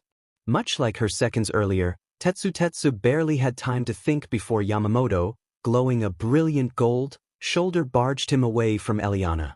That the best you got? I didn't even feel a thing. 𝗧𝗧𝗧 yelled, turning his attention to Yamamoto as he ran straight to him, delivering an uppercut straight to his gut. That makes two of us. You can't even put a scratch on me, bolt brain. Yamamoto bellowed as he threw a right hook directly at 𝗧𝗧𝗧's face. The two quickly began to trade blows with one another, until they got locked in a hand grip pushing against one another. Elliana attempted to take advantage of this, by trying to grab 𝗧𝗧𝗧 with her quirk. However, the second 𝗧𝗧𝗧 saw her stretch her arm out, he pivoted himself to put Yamamoto between the two of them, causing her to curse under her breath. Yamamoto, starting to feel his quirk deactivate, called out to Elliana, "Go Ellie." It's clear he wants a battle of attrition to try and run the clock down. The fact Takahashi isn't here proves it. I'll hold him off, you go and win this for us. He used the last of the extra strength his quirk granted him to push 𝗧𝗧𝗧 into one of the nearby rooms. Elliana didn't want to leave Yamamoto, but she knew he was right. She was no good in this situation, so splitting up and covering more ground was the best thing to do as it gave their team more chance of victory. She nodded determinedly, and turned to go up the stairs onto the 5th floor. "Good luck, Sean," she muttered, sparing her teammate a quick glance as she ran up the stairs 2 at a time. Elliana knew that she was going to have to be careful now. The other team had already proven that they were not above sneak attacks or underhanded tricks, but she knew she was powerful in her own right, and she always considered whoever went up against her to be incredibly unlucky, be it in a gymnastics competition or an idol concert, or now in a hero training exercise. "I'm not gonna be stuck in here with him," she whispered to herself to calm her thudding heart, a small smile spreading over her face. "He's gonna be stuck in here with me." She spotted a closed door ahead of her, which she knew from her floor plan to lead into the largest room on the top floor. As that was the only room she hadn't checked, it was only logical to believe that that was where the weapon was hidden, as well as Takahashi. He's a fire type, much like 𝗵𝗃𝗏, meaning he'll want distance, and to get that you need as much room as possible. "Yup, that's the one all right," Elliana mused, tapping her chin thoughtfully. She lightly touched the doorknob, just to see if he'd heated it, much like the trap in the movie Home Alone. As it was cold, meaning it could be touched without fear of injury. Elliana pushed the door open and dodged out of the way, expecting to be met with a stream of purple fire. Instead, she was met with just the weapon staring her in the face from the other side of the room. She gasped in excitement and went to pull the weapon towards her, but stopped herself at the last second. It was too easy. Everything before this hadn't been. And the fact that she couldn't see Takahashi as well made her even more suspicious. He had to be hiding somewhere. This room was full of support pillars, any one of which could make an excellent hiding spot. Elliana frowned. "I know you're there," she called, making sure she used Japanese. She was sometimes too used to English and found herself speaking it out of habit. Her response was met with silence. "So we're doing that, are we?" she asked, folding her arms over her chest. "I know your game. The second I do anything, you're gonna jump out and roast me. Oldest trick in the book. Been there, done that. Yawn. Got nothing else." Kira, who was indeed hiding behind one of the pillars, wasn't surprised she'd figured out his strategy. She was admitted through recommendations, after all. Nevertheless, even if she had figured it out, if he stuck to his plan, it still worked to his advantage as the timer would continue to tick down. He knew this would make her desperate and have to act, despite the obvious trap in front of her. Would she be brave enough to spring the trap? Or would she lose, due to her cowardness? Elliana Shiro was no coward, but at the same time, she was very impatient, especially when it concerned something she wanted and time wasn't on her side. She threw all caution to the wind and decided to run straight into the room, for the weapon. She had chosen to do this rather than pull it to her for the off chance that Takahashi might put up a wall of fire to block access to the room and keep her locked out. When she was approximately a quarter of the way through the room, Kira leapt out of his hiding spot and threw 2 fireballs at her feet, exploding upon contact with the floor. Elliana instinctively performed a standing back tuck to avoid it, choosing that over a back handspring as she didn't want to burn her hands on the flaming floor. "Finally, you show yourself," she taunted him, placing her hands on her hips. Not impressed. "I warn you, I've been training to be a hero practically since birth. You're woefully outmatched here." Kira wasn't fazed under his mask as he stared her down. He knew her hubris was his advantage in this battle, along with his knowledge of her. She had a little-known weakness that he hadn't told Tetsu, as he didn't believe he could take full advantage of it with his quirk, but his quirk might be able to under the right conditions. "Is that so? Then let me make the environment here a little more distracting," Kira exclaimed as he blasted 2 streams of fire from his hands, but rather than send them at her, he fired them at 2 sides of the room and swept them down, setting all the junk and items in there alight with purple flames. "It's gonna get hot in here," Kira proclaimed as her eyes widened in horror. "Hope that won't be too exhausting on your mind." It was at that point, Elliana realized he was playing to her weakness, her concentration. While she would be able to grab him, it would be incredibly difficult to maintain that grip with all the heat currently circling the room. His fire was by far the hottest she'd felt, bar 𝗵𝗃𝗏𝗏. She was in trouble, and could feel it already due to the beads of sweat forming on her forehead. She wasn't going to let that stop her, though. She would win this exercise, or fall trying as she and Kira stared each other down.